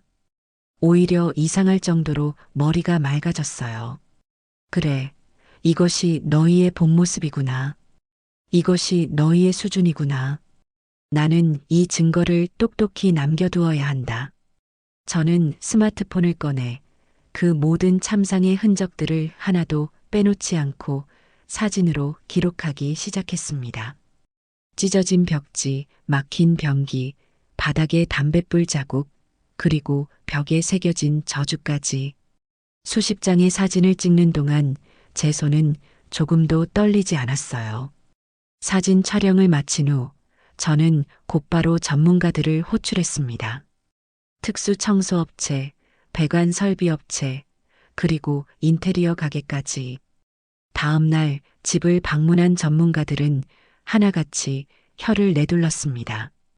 어머님, 제가 이 일을 10년 넘게 했지만 이런 경우는 처음 봅니다. 이건 그냥 어지르고 간 수준이 아니라 작정하고 집을 망가뜨린 거예요. 경찰에 신고하셔야 하는 거 아닙니까? 청소업체 팀장님의 말에 저는 그저 씁쓸하게 웃었습니다. 모든 견적을 받아보니 금액은 제 상상을 초월했습니다. 폐기물 처리 및 특수 청소비 80만 원, 막힌 배관 전체 교체 및 수리비 50만 원, 벽지 및 장판 전체 교체 시공비 250만 원, 총 380만 원. 큰 돈이었지만 그들의 흔적을 지우기 위해서는 아깝지 않았습니다. 저는 모든 견적서를 사진으로 찍었습니다. 그리고 어젯밤 찍어두었던 수십 장의 사진들과 함께 아들에게 장문의 문자 메시지를 보냈습니다. 너가 남기고 간 선물 잘 받았다. 너희가 어떤 마음으로 이 집에서 살았는지 마지막 가는 길에 똑똑히 보여줘서 참으로 고맙구나. 덕분에 너희에 대한 마지막 미련 한 조각까지 깨끗하게 정리할 수 있게 되었어. 아래는 너희가 남긴 선물들을 원래대로 되돌리는 데 드는 비용이다. 총 380만 원. 이 돈은 내가 너에게 청구하는 너희의 마지막 흔적 청소 비용이다. 만약 이 돈을 보낼 의사가 없다면 내가 찍어둔 이 사진들과 함께 법원에서 다시 만나게 될 거다. 선택은 너에게 맡기지. 문자를 보낸 후 저는 후련한 마음으로 창문을 활짝 열었습니다. 그리고 찢어진 벽지를 제 손으로 잡아뜯기 시작했어요. 그들의 더럽고 추악한 흔적을 제 손으로 직접 제거하고 싶었습니다. 이것은 단순한 집수리가 아니었어요. 제 인생을 좀먹던 악성 종양을 도려내는 고통스럽지만 반드시 필요한 수술이었습니다. 일주일이라는 시간이 흐르는 동안 2층은 완전히 새로운 공간으로 거듭났습니다. 악취와 쓰레기로 가득했던 폐허는 온데간데였고 따스한 햇살이 가득 들어오는 밝고 깨끗한 보금자리로 변신했죠. 새로 바른 연한 아이보리색 실크 벽지는 집을 더 넓어 보이게 했고 짙은 오크색 강화마루는 안정감과 고급스러움을 더했습니다. 저는 공사가 끝난 2층에 혼자 올라가 한참 동안 거실 한가운데에 서 있었어요. 모든 창문을 활짝 열자 상쾌한 가을바람이 들어와 집안의 묵은 공기를 밀어내고 새로운 기운으로 가득 채워주었습니다. 저는 이 공간을 온전히 정화하고 싶어서 작은 향초를 피웠어요. 은은한 라벤더 향이 집안 가득 퍼져나가자 비로소 제 마음속에 응어리져 있던 마지막 분노와 상처마저 함께 날아가는 듯 했습니다. 새로운 세입자인 신혼부부가 이사 온 것은 모든 준비가 끝난 바로 다음 날 쾌청한 주말 아침이었습니다. 젊은 부부가 내뿜는 밝고 건강한 에너지는 오랫동안 그늘져 있던 이 집에 생기를 불어넣었어요. 그들은 이삿짐을 나르는 와중에도 틈틈이 제게 내려와 어머님, 시끄럽지 않으세요? 필요한 것 없으세요? 라며 저를 챙겼습니다. 그 사소한 배려들이 제게는 얼마나 큰 위로가 되었는지 그들은 아마 모를 거예요. 짐 정리가 어느 정도 마무리된 오후 저는 그들을 1층으로 초대했습니다. 이사하느라 힘들었을 텐데 내려와서 시원한 차라도 한잔하고 가요. 제 초대에 부부는 환하게 웃으며 내려왔습니다. 우리는 식탁에 마주 앉았어요. 저는 그들에게 시원한 오미자차를 대접했습니다. 어머님, 집이 너무 좋아요. 저희가 생각했던 것보다 훨씬 더 깨끗하고 아늑해서 깜짝 놀랐어요. 정말 감사해요. 아내 되는 젊은이가 진심 어린 목소리로 말했어요. 천만에. 두 분이 마음에 든다니 나도 기쁘네요. 앞으로 이 집에서 좋은 일만 가득해야 할 텐데. 우리는 이런저런 이야기를 나누었습니다. 공무원이라는 남편과 작은 디자인 회사를 다닌다는 아내. 그들은 자신들의 직업과 앞으로의 꿈에 대해 반짝이는 눈으로 이야기했어요. 그 건강하고 희망찬 모습을 보니 저는 제 친자식을 보는 것보다 더 마음이 흐뭇했습니다. 아들 내외와는 단 한 번도 나누어 보지 못했던 그런 따뜻하고 정상적인 대화였어요. 그로부터 며칠 뒤 제 통장으로 첫 월세 80만 원이 정확하게 입금되었습니다. 이것은 제가 되찾은 제 권리이자 경제적 독립의 선언이었고 제 남은 인생을 위한 든든한 보험이었습니다. 저는 그 주 주말 아주 특별한 외출을 준비했습니다. 옷장 깊숙이 넣어두었던 남편이 살아생전 마지막 생일 선물로 사주었던 고운 한복을 꺼내 입었어요. 그리고는 버스를 타고 남편이 잠들어 있는 추모공원으로 향했습니다.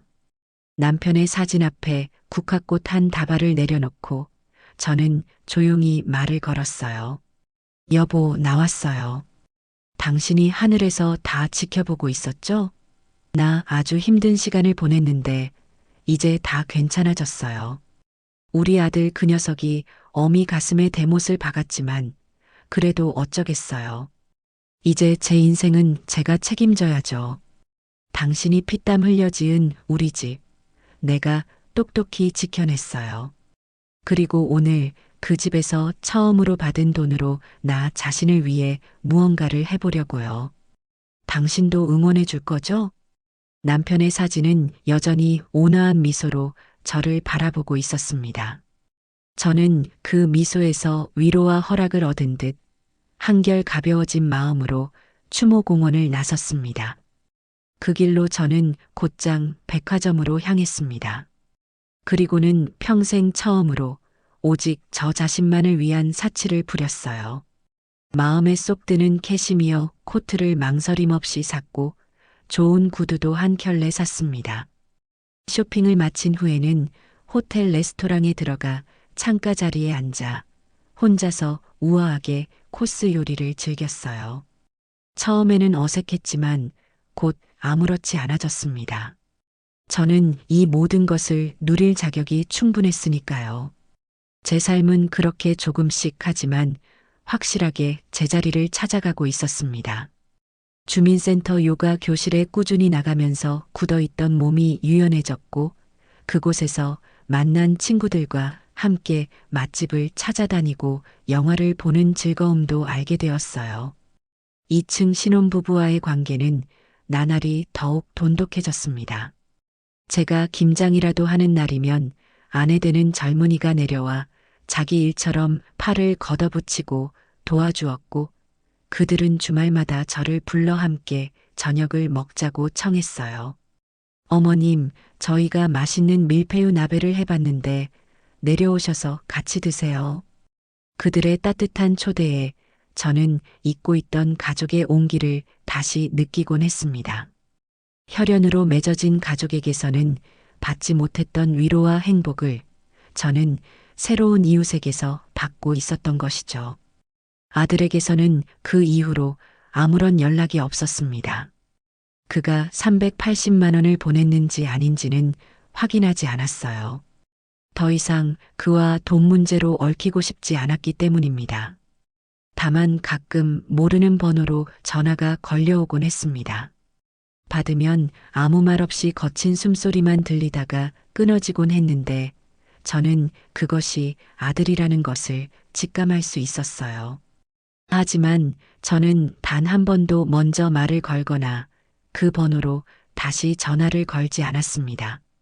어느 쾌청한 가을날 저는 새로 산 코트를 입고 요가 친구들과 함께 고궁으로 나들이를 갔습니다. 곱게 물든 단풍 아래서 사진을 찍고 웃고 이야기를 나누는 동안 저는 진정한 평화를 느꼈어요. 빗속의 주차장에 버려졌던 비참한 늙은이가 아니었습니다.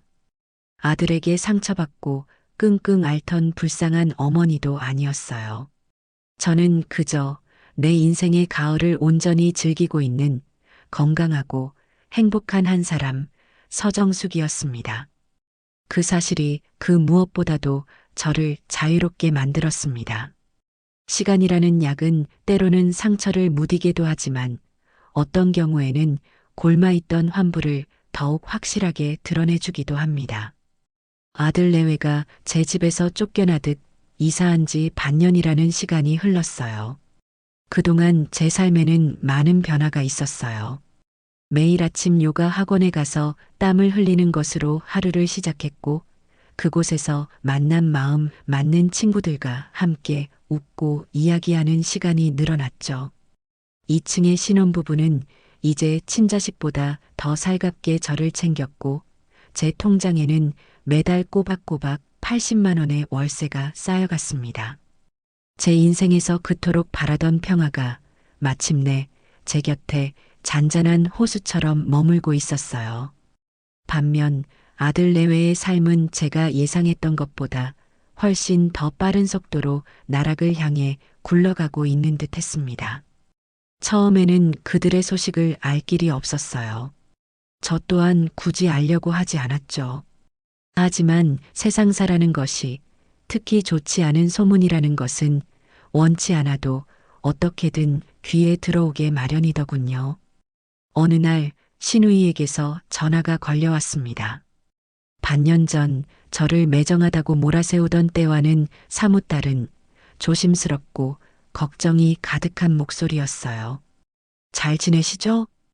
그럼요. 나는 잘 지내죠. 무슨 일이에요?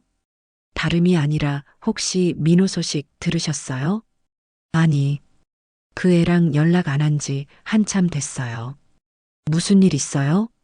신우이는 한참을 머뭇거리다가 어렵게 입을 열었습니다. 너무 놀라지 말고 들으세요. 민호가 회사에서 쫓겨났다는 소문이 있어요. 그리고 그의 월급이 차압당했다는 얘기도 있고요. 월급이 차압당해? 네. 듣자 하니 예전에 살던 집 수리비를 청구하셨다면서요? 그걸 갚지 않아서 법적으로 조치를 취하셨다고 그게 회사에까지 알려져서 문제가 된 모양이에요. 안 그래도 평소에 회사 생활을 성실하게 한 것도 아니었던지 이번 일로 완전히 찍혀서 권고사직을 당한 것 같더라고요. 신우이의 말을 듣는 순간 제 마음은 복잡하게 가라앉았습니다. 제가 보냈던 380만 원의 청구서, 저는 아들이 그 돈을 보내지 않았을 때 더 이상 그와 얽히기 싫어 소송까지 갈 생각은 없었어요. 하지만 법무사를 통해 보냈던 내용 증명과 청구서가 법적인 효력을 발휘해 그 아이의 발목을 잡게 된 것이었습니다. 제가 의도한 것은 아니었지만 결국 그가 저지른 일의 대가가 부메랑이 되어 그의 뒤통수를 내리친 셈이었죠. 그것뿐만이 아니에요. 그 애가 사는 반지하 월세방에도 며칠 전에 가봤는데 아주 엉망이더라고요. 집주인이 월세가 석 달이나 밀려서 사람을 보냈는데 아무도 없어서 문을 따고 들어가 보니 집안에는 술병만 가득하고 사람은 어디 갔는지 보이지도 않더래요. 신우이의 말을 듣고 있자니 가슴 한구석이 서늘하게 아려왔습니다. 아무리 저를 배신한 자식이라지만 어미는 어미인지라 그 아이가 망가져 간다는 소식이 편치만은 않았어요. 그런데 정말 이상한 건 말이에요. 그 며느리라는 애는 여전히 백화점 VVIP 라운지에 드나든다는 소문이 파다해요. 다들 수군거리더라고요. 남편은 회사에서 쫓겨나고 월세도 못 내는데 아내는 어떻게 저렇게 돈을 쓰고 다니는지 이상하다고요. 그 말에 제 머릿속을 스치는 불길한 예감이 있었습니다. 하지만 저는 애써 그 생각을 지우며 신우이에게 말했어요. 알려줘서 고맙다, 아가씨. 하지만 이제 그 아이들 일은 내가 신경 쓸 바가 아니야. 자기들 인생이니 자기들이 알아서 하겠지. 전화를 끊고 나서도 한참 동안 마음이 심란했습니다. 아들에 대한 연민 때문일까요? 아니었습니다. 그것은 연민이 아니라 아직 끝나지 않은 이야기에 대한 불길한 예감 같은 것이었어요. 그날 이후로 아들에게서 걸려오는 전화는 더욱 잦아졌습니다. 대부분 술에 취해 정신을 못 차리는 상태였죠. 어느 날 밤 저는 무심코 그 전화를 받고 말았습니다. 수화기 너머에서는 아들의 넋두리가 본물처럼 터져 나왔어요. 엄마, 나 너무 힘들어. 세상이 다 나를 버린 것 같아. 은미는 매일같이 나를 벌레 보듯 쳐다봐. 내가 돈을 못 벌어온다고, 내가 무능하다고 매일 나를 저주해. 엄마, 내가 뭘 그렇게 잘못했어? 내가 왜 이렇게 살아야 해? 다 엄마 때문이야.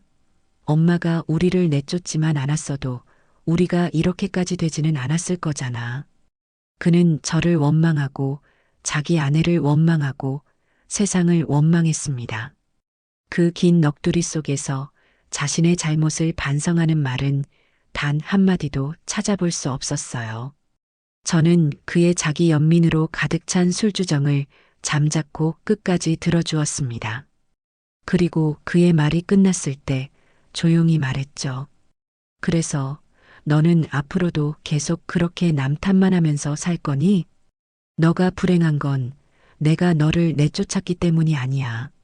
너의 인생을 책임질 용기도 너의 잘못을 인정할 용기도 없기 때문이다. 너는 아직도 너가 왜 그 집에서 쫓겨났는지, 너가 네 어미에게 무슨 짓을 했는지 깨닫지 못하고 있어. 그러니 불행할 수밖에.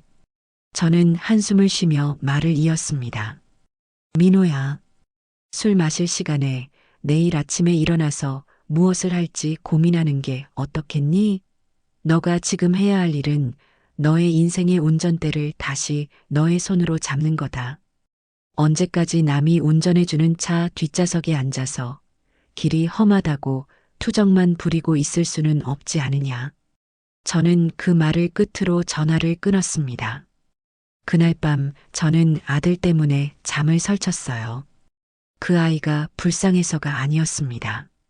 제 아들이 30이 훌쩍 넘은 내 아들이 아직도 저렇게 철부지 어린아이 같다는 사실이 너무나도 안타깝고 화가 나서였습니다. 시간이 흐를수록 아들의 상황은 더욱 악화되는 듯 했습니다. 이제는 전화조차 걸려오지 않았어요. 간간이 들려오는 소문에 의하면 그는 일용직 노동이라도 하려 했지만 그마저도 꾸준히 하지 못했고 결국 아내와는 별거에 들어간 상태라고 했습니다. 며느리는 아예 집에도 들어오지 않고 어디서 무엇을 하는지 행방이 묘연하다고 했죠. 저는 그 소식을 들으며 제 마음이 더 이상 아프지 않다는 것을 깨달았습니다. 슬픔도 분노도 연민도 아니었어요. 그저 무감각했습니다. 마치 아주 오래전 다른 세상의 이야기를 듣는 것처럼요. 저는 이미 제 아들을 마음속에서 떠나보낸 것인지도 몰랐습니다. 그 아이의 추락은 이제 온전히 그 아이 혼자 감당해야 할 몫이었습니다. 저는 제 평화로운 일상을 지키는 것만으로도 벅찼으니까요. 저는 매일 아침 요가를 하고 친구들과 점심을 먹고 2층 신혼부부와 웃으며 인사를 나눴습니다. 그들의 비극은 제 행복에 더 이상 아무런 영향을 미치지 못했습니다. 인생은 때로 가장 예상치 못한 순간에 진실의 얼굴을 드러내곤 합니다. 제가 며느리 오은미의 추악한 비밀을 알게 된 것도 그런 아주 평범하고 행복한 날이었어요. 요가 학원에서 만난 친구들 중 한 명의 생일이었습니다. 우리는 생일을 축하하기 위해 평소와는 다르게 조금은 사치스러운 계획을 세웠죠.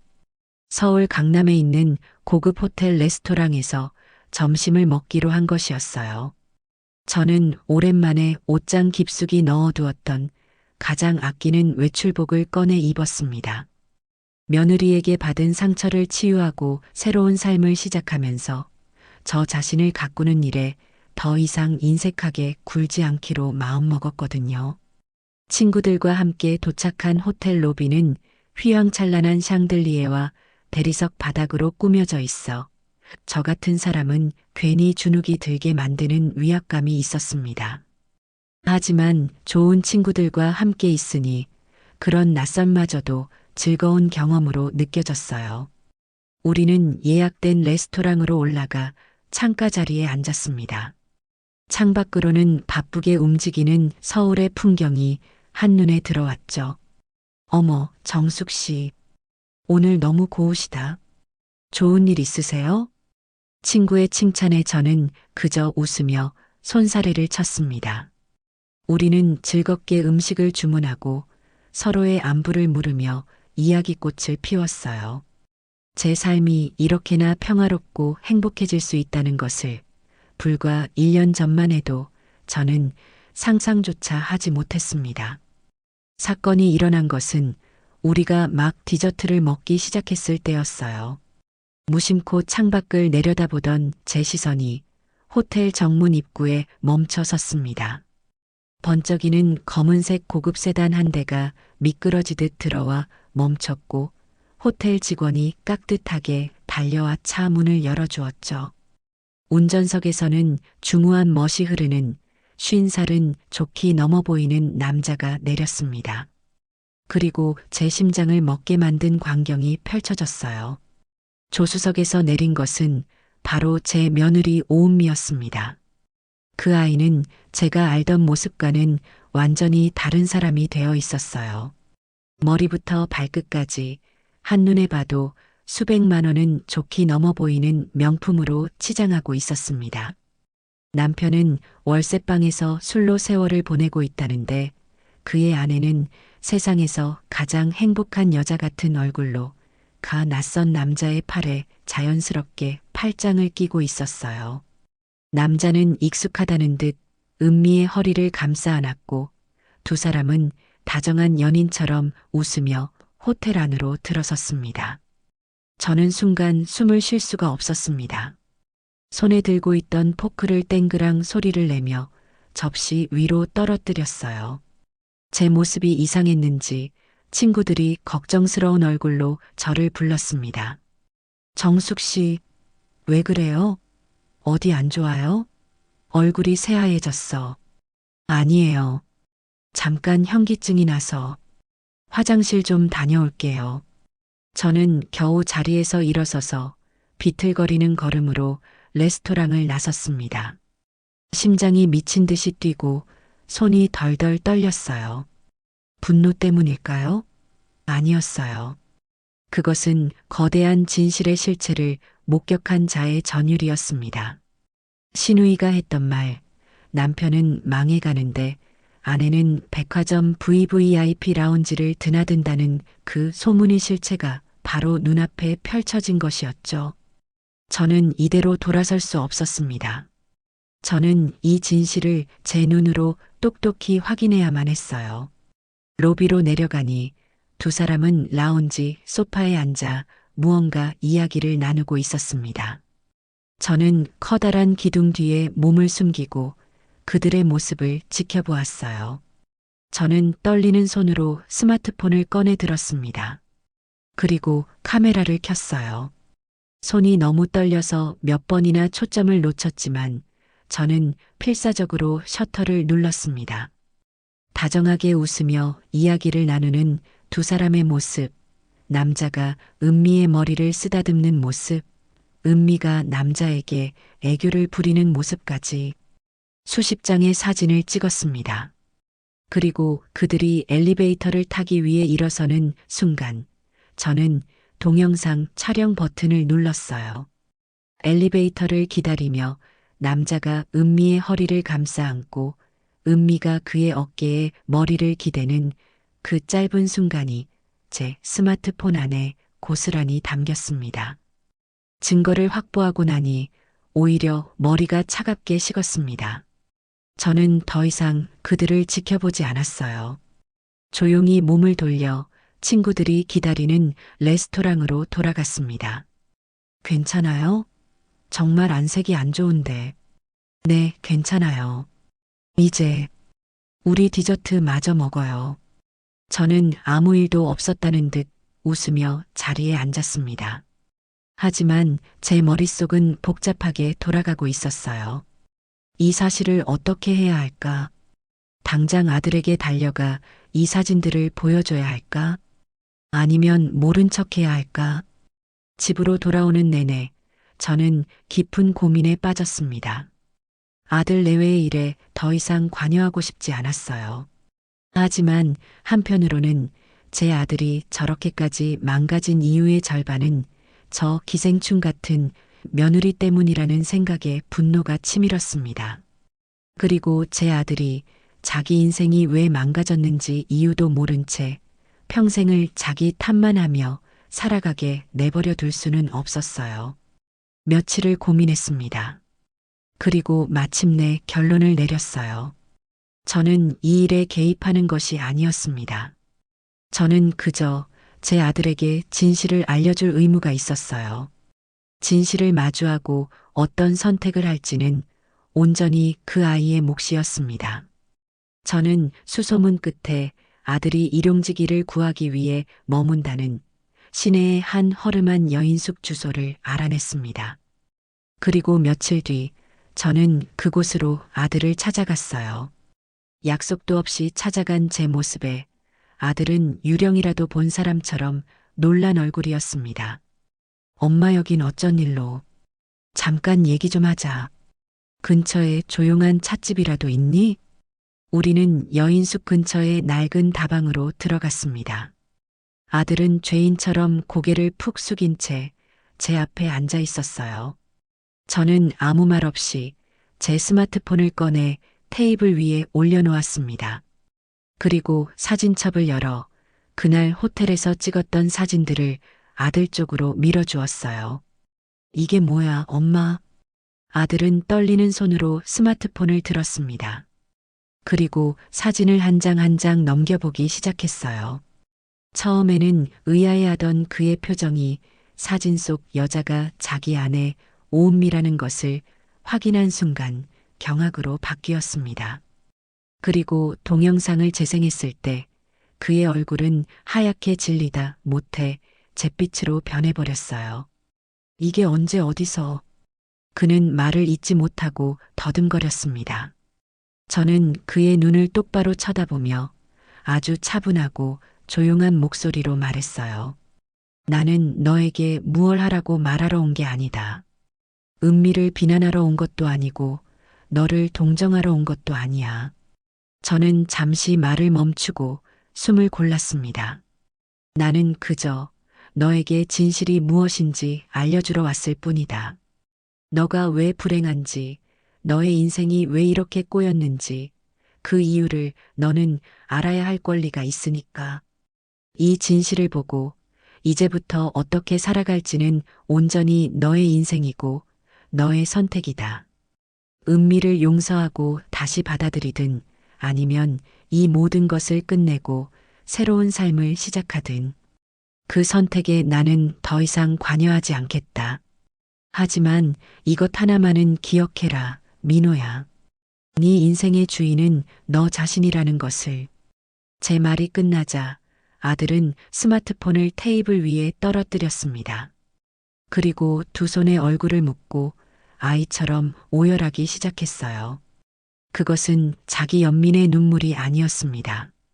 배신감과 분노, 그리고 자신의 어리석음에 대한 처절한 후회가 뒤섞인 진짜 눈물이었습니다.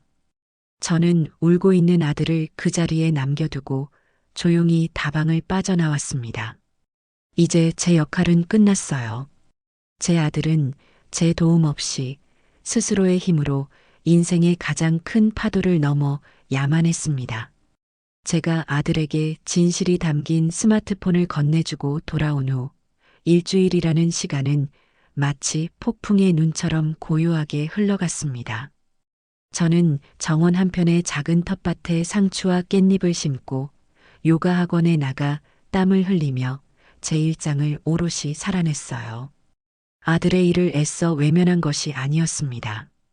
제가 할 수 있는 역할은 끝났고 이제 남은 것은 그 아이 스스로가 감당해야 할 몫이라는 것을 알았기 때문이었죠.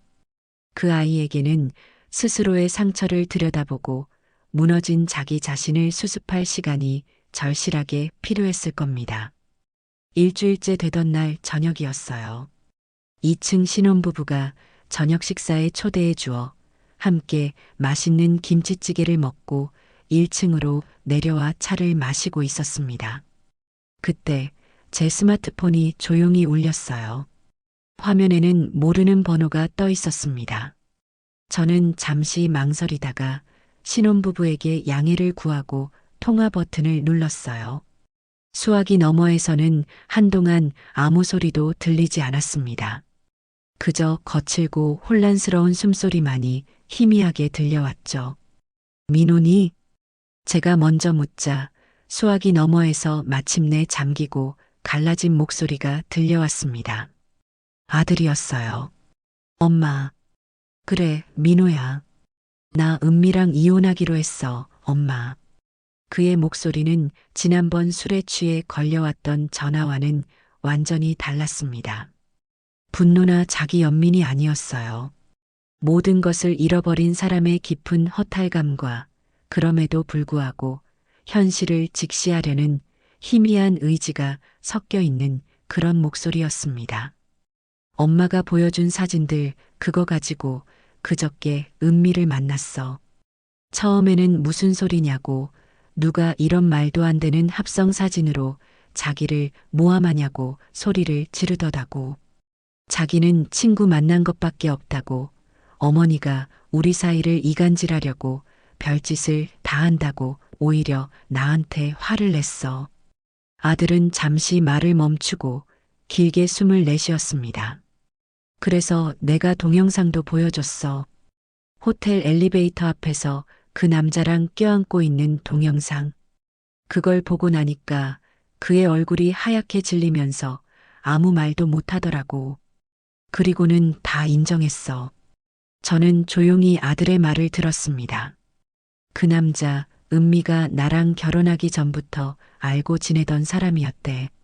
소위 말하는 스폰서였던 거지.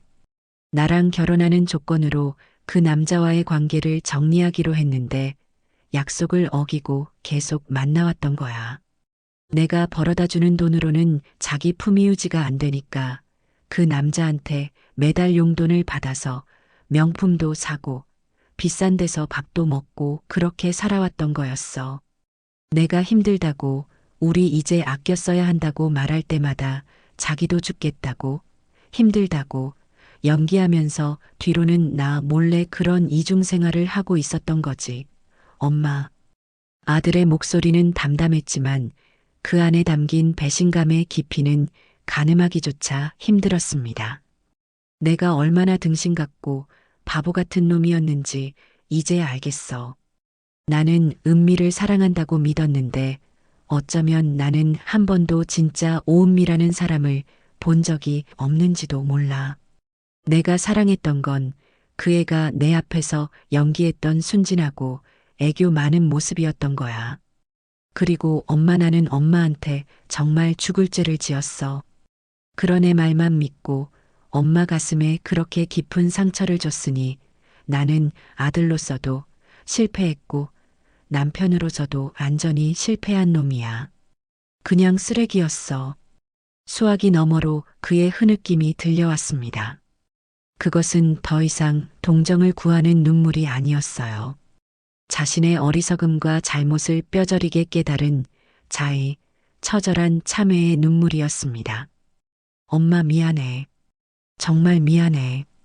그 진심 어린 사과에 제 마음속 단단하게 얼어붙어 있던 마지막 얼음 조각마저 녹아내리는 기분이었습니다. 저는 눈을 감고 제 아들의 아픔을 잠시 함께 느꼈어요. 이제라도 알았으면 됐다. 사람은 누구나 실수를 하는 법이야. 중요한 건 그 실수를 딛고 다시 일어서는 거지. 내가 진심으로 뉘우치고 내 인생을 다시 시작하려 한다면 그걸로 족하다. 나 변호사 선임해서 이혼 소송 준비하고 있어. 위자료고 뭐고 아무것도 줄 수 없다고 했어. 그동안 나를 속이고 다른 남자를 만난 증거가 명백하니까. 그리고 일도 다시 구해보려고. 뭐든 닥치는 대로 할 거야. 노가다라도 해서 이제는 내 힘으로 다시 일어서 볼 거야. 엄마. 그래. 그렇게 하거라. 너 인생이니까 너가 책임지고 다시 일으켜 세워야지. 그거면 됐다. 전화는 그렇게 끝이 났습니다. 전화를 끊고 나니 제 마음을 무겁게 짓누르고 있던 마지막 바위가 깨끗하게 치워진 기분이었어요.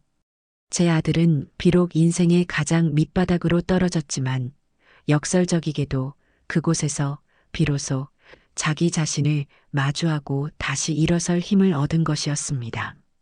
그로부터 한 달 뒤, 저는 평생의 꿈이었던 제주도로 한 달 살기 여행을 떠나기 위해 짐을 싸고 있었습니다. 그동안 모아둔 돈과 매달 들어오는 월세는 제게 이런 자유를 선물해 주기에 충분했어요.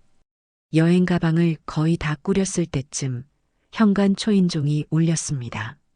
문을 열어보니 그곳에는 한 달 전보다 훨씬 더 수척해졌지만 눈빛만큼은 놀라울 정도로 맑고 단단해진 아들이 서 있었습니다. 그는 제 집 안으로 들어오지 않았어요. 그저 문지방 앞에 서서 저를 향해 허리를 깊이 숙였습니다. 엄마, 잠시 시간 괜찮으세요? 아들은 제게 낡아 빠진 서류 봉투 하나를 내밀었습니다. 봉투는 묵직했어요. 이게 뭐냐? 엄마한테 갚아야 할 돈이에요. 380만 원. 이혼 소송 준비하면서 남는 시간에 밤에는 대리운전하고 새벽에는 인력시장에 나가서 닥치는 대로 일해서 모았어요. 엄마가 제게 주신 마지막 숙제라고 생각하고 모았습니다. 너무 늦어서 정말 죄송해요. 저는 말없이 그 봉투를 받았습니다. 봉투를 열어보니 안에는 땀과 시간의 흔적이 묻어나는 꼬깃꼬깃한 10,000원짜리 지폐들이 가득 들어 있었어요. 그 지폐 뭉치에서 아들의 고단했을 시간이 고스란히 느껴지는 것만 같았습니다. 그리고 엄마 정말로 잘못했어요. 아들은 다시 한번 허리를 깊이 숙였습니다. 땅에 머리가 닿을 듯한 자세였어요. 그날, 비 오는 날 엄마를 마트 주차장에 버려두고 왔던 그날, 엄마가 그 무거운 비를 맞으면서 1시간을 넘게 집까지 걸어오셨을 걸 생각하면 지금도 심장이 내려앉고 숨을 쉴 수가 없어요. 저는 아들이 아니었어요. 짐승만도 못한 놈이었어요. 엄마가 저한테 베풀어 주신 그 모든 사랑과 희생을 당연하게 여기고 감사할 줄도 몰랐던 제 어리석음을 평생 후회하고 또 후회하며 살게요. 용서하지 않으셔도 괜찮아요. 그냥 정말 죄송하다는 말씀만 꼭 드리고 싶었어요. 그의 목소리는 떨리고 있었지만 그 안에 담긴 진심은 그 어떤 말보다도 무겁게 제 마음에 와닿았습니다. 제 눈시울이 뜨거워졌어요. 저는 손을 뻗어 아들의 어깨를 가만히 잡아주었습니다. 일어나거라. 내 진심, 이제는 알겠다. 제가 봉투를 받자 아들은 마침내 고개를 들었습니다. 그의 눈에는 눈물이 가득 고여 있었지만 그는 울지 않았어요. 그저 저를 향해 아주 희미하지만 진심 어린 미소를 지어 보였습니다. 엄마, 여행 잘 다녀오세요. 몸 건강히. 그 말을 남기고 아들은 조용히 몸을 돌려 떠났습니다. 저는 더 이상 비틀거리지 않는 그의 단단한 뒷모습을 오랫동안, 아주 오랫동안 바라보았습니다. 다음 날 저는 계획했던 대로 제주도로 떠났습니다. 비행기가 구름 위로 솟아오르는 순간 저는 제 인생의 모든 무거운 짐들을 지상에 내려놓고 오는 기분을 느꼈어요. 오직 저 자신만을 위한 완전한 자유의 시작이었습니다. 제주도에서의 한 달은 꿈과 같았습니다. 저는 바다가 보이는 작은 돌담집을 빌려 매일 아침 새소리에 눈을 뜨고 파도 소리를 들으며 잠이 들었어요. 첫날에는 아무것도 하지 않고 그저 해변의 의자에 앉아 시시각각 변하는 바다의 빛깔을 하염없이 바라보았습니다. 에메랄드 빛이었다가 짙은 남색이었다가 금빛으로 부서지는 바다를 보며 저는 제 안에 남아있던 마지막 슬픔의 찌꺼기마저 파도에 실어보냈어요. 어느 날은 배낭을 메고 올레길을 걸었습니다. 땀을 뻘뻘 흘리며 언덕을 오르고 숨이 턱까지 차올랐지만 정상에 서서 발 아래 펼쳐진 풍경을 보는 순간 모든 힘듦이 씻은 듯 사라졌어요. 그 길 위에서 저는 제 인생을 돌아보았습니다. 수많은 오르막과 내리막이 있었지만 결국 저는 제 두 발로 여기까지 걸어왔다는 사실에 새삼 가슴이 벅차올랐습니다. 또 어떤 날은 서귀포의 시끌벅적한 오일장에 가서 현지 해녀들이 갓 잡아 올린 신선한 해산물을 샀습니다. 낯선 사람들과 스스럼 없이 어울려 흥정을 하고 덤으로 얻은 귤 하나에 아이처럼 기뻐했어요. 숙소로 돌아와서는 서툰 솜씨로 해물탕을 끓여 먹었습니다. 세상에서 가장 맛있는 저녁 식사였죠. 여행의 마지막 날, 저는 성산 일출봉에 올라 해가 떠오르는 것을 보았습니다. 어둠을 뚫고 솟아오르는 장엄한 붉은 태양을 보며 저는 조용히 기도했어요. 제 남은 인생도 저렇게 밝고 따뜻하게 빛나게 해주세요 하고요. 꿈 같았던 한 달이 지나고 저는 다시 일산의 제 집으로 돌아왔습니다. 오랜만에 돌아온 집은 낯설기는커녕 세상에서 가장 아늑하고 편안한 안식처처럼 저를 맞아주었어요. 2층의 신혼부부는 제 여행 소식을 듣고 작은 케이크를 사들고 와 저를 환영해 주었습니다. 어머님, 여행은 즐거우셨어요? 저희 어머님 안 계셔서 너무 허전했어요. 얼굴이 너무 좋아지셨네요.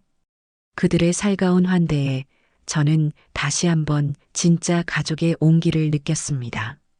이제 제 삶은 완벽하게 평온한 궤도에 올랐습니다.